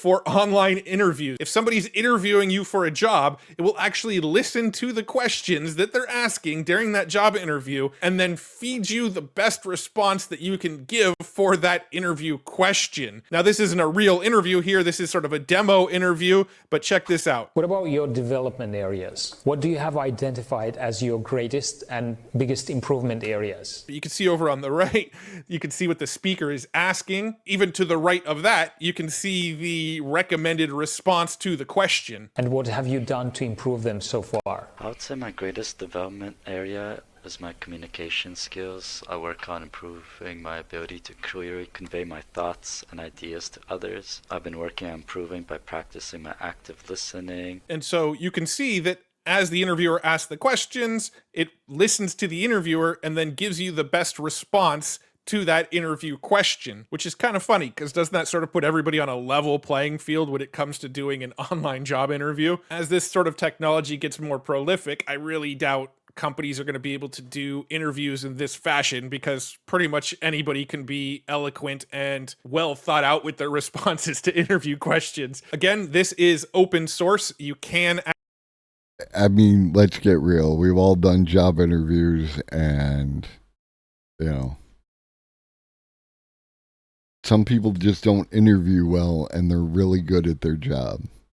Actually install it if you're on Windows. It says it's only been tested on Windows so far. Doesn't mean you can't use it on a Mac. They just haven't tested it on a Mac yet. And all you got to do is follow these instructions to get it set up. I'll make sure this GitHub is linked below the video in the description. So if you want to check this out and play around with this tool yourself, it will be linked up below. All right, so this is one where they reached out to me and sent me this demo and I was blown away by it. So we've seen tools like DID, right? Where you can upload an audio file and then upload a picture and it'll make that picture sort of talk like the audio file. I've done a handful of videos demonstrating it and have all sorts of use cases for it. Imagine that, but instead of starting with a picture, you're starting with a video. So for example, here's a video from Harry Potter of Voldemort walking forward and then looking into the camera. And then let's say I want this Borat voice on the video. He is my neighbor, Nursultan Tuliakbay. I can click generate lip sync. It's gonna process this. It's fairly quick to process. He is my neighbor, Nursultan Tuliakbay. He is pain in my assholes. I get a window from a glass, he must get a window from a glass. I get a step, he must get a step. I get a clock radio he cannot afford. Great success. So you can see whoever's on the screen in that moment, it actually moves their lip and lip syncs it to the audio that you uploaded. And you can upload your own videos and you can upload your own audio file and do it with any clip. So for example, let's go to 11 Labs real quick. I'm going to use my cloned voice here. I'm going to say, my name is Matt Wolf and I'm reporting for duty, sir. Let's generate that. My name is Matt Wolf and I'm reporting for duty, sir. Let's go ahead and download this clip that we just made. I've got this clip from Forrest Gump. Let's add our own audio. I'll click upload audio and grab this 11 Labs audio I just made and let's generate lip sync. My name is Matt Wolf and I'm reporting for duty, sir. And now I just made my voice over Forrest Gump and his lips moved to what I just said. My name is Matt Wolf and I'm reporting for duty, sir. My name is Matt Wolf and I'm reporting for duty, sir. My name is Matt Wolf and I'm reporting for duty, sir. So DID is great for animating still images, but this Lalamoo tool, this is what we're going to start using to lip sync over existing videos. So my prediction, if you're on Twitter over the next several months, you're probably going to see a lot of these types of videos circulating pretty soon. All right, finally, I want to wrap up with talking about Adobe Photoshop's generative fill just one more time. I know I've talked about it in a couple different videos before. I made a full video about it the other day, showing off some of my own experiments with it, plus some stuff other people did, and some amazing commenters on this post shared some tips to actually use generative fill even better. For instance, don't use the magic wand to select the generative fill area because you want a bit of an overlap with the original image. I think when you use generative fill, you have to make a selection where it's slightly overlapping the original pic. So that same comment was shared by a handful of people. So I just wanted to touch back into Adobe Photoshop's generative fill one last time and try a couple more quick quick tips that I've seen with generative fill. So if you remember, I was playing around with this image the other day, and I tried to add some legs to him, but instead it put a countertop. So I'm going to zoom out a little bit. I'm going to go to my crop tool, and I'm going to go ahead and extend this down quite a bit here. Now I've got a whole bunch of extra area below his body. Let me zoom out a little bit more just so we can see the whole thing on screen. And I'm going to go ahead and grab the selection tool this time, select this whole area, but then make sure it overlaps a little bit with what's above it. And now let's try the generative fill. And would you look at that? It actually gave him crazy monster hands, but it did give him legs. So let's see some of the other options it gave. There's that one, looks much better with a closed fist for sure. And then there's that one. So pretty dang impressive. Now, another cool trick that I've seen was taking two different images and then using generative fill to fill in the gap for those images. So let's go ahead and create a new image here. And I'm going to pull in two separate images. I'm going to pull in this image that's supposed to be me like as a wizard. I'm going to make it a little bit smaller. Let's put it down. Actually, no, let's put it right here. And then I'll pull in this image over here that's got these two wolves in it. They look like they could be sort of similar. So what I'm going to do is I'm going to merge these two images together so that it's using both of them for context. Let's merge the layers. Now it's just one layer here. I'm going to use my magic wand tool to select the background, but then I'm going to bring it in a little bit so that it overlaps with the images a tiny bit. So if I go to select and then modify and then expand, let's expand it by 10 pixels. And you can see now it overlaps into the images a little bit. And let's just go ahead and do generative fill and see if it figures out how to connect these two images together. So there's one, you can definitely see a hard seam down here where the two images kind of split, but it gave me more body. It kind of tried to combine the trees. Let's see another alternative. This one's not too bad either. Less of a seam, it kind of blurred the lines there. And then this one's pretty good as well. The color palettes are slightly different, so you could tell that it started as two different images. This is a little bit more hazy in the background. That to me is really, really cool. This image was generated in Stable Diffusion. This image, I believe, was made in Midjourney. I pulled both those images in, used generative fill, and it kind of made them all look like one image now. That's pretty mind-blowing to me. One last little fun thing I've seen people doing as a meme on Twitter that I want to try myself is to expand an album cover. So let's go ahead and create another new image here. I grabbed this iconic album cover from, my high school, college years. So let's go ahead and add that in there. I'm going to use the magic wand tool again to select, and then I'm going to modify the selection, and I'm going to expand it a little bit, 25 pixels, so that it's seeing a little bit more of what's going on in the image here. And then I'm going to use generative fill to have it generate what it thinks is the rest of the album cover. There's one iteration of it. Here's another, and here's another one. Can't really tell what's going on in really any of them. Let's go ahead and generate again and see if it comes up with something even funnier. Here's one where she's in the water.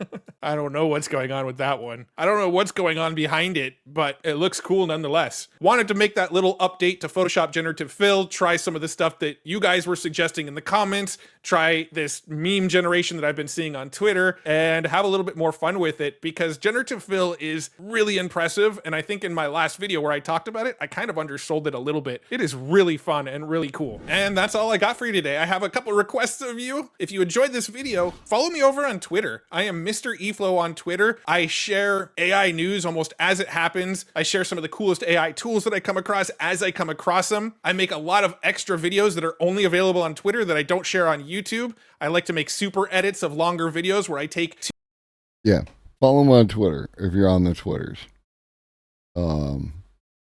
Support my boy. He is. I appreciate the shit out of him, and we're on the same level. Like there's a whole thing going on there. All right.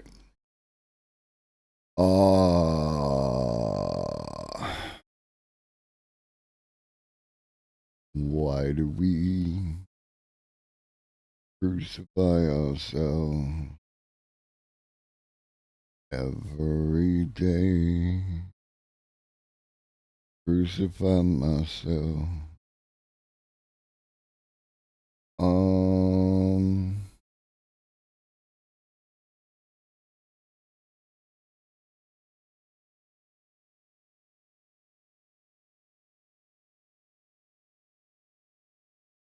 I think we're gonna raid Telorks.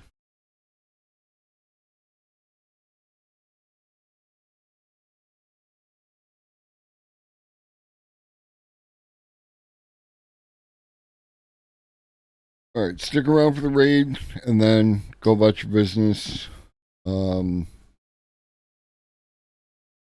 Yeah, no, and that's the thing. It's like it's a series of staging. First, you do the AI art, and then you use it in Photoshop, and then you upload it.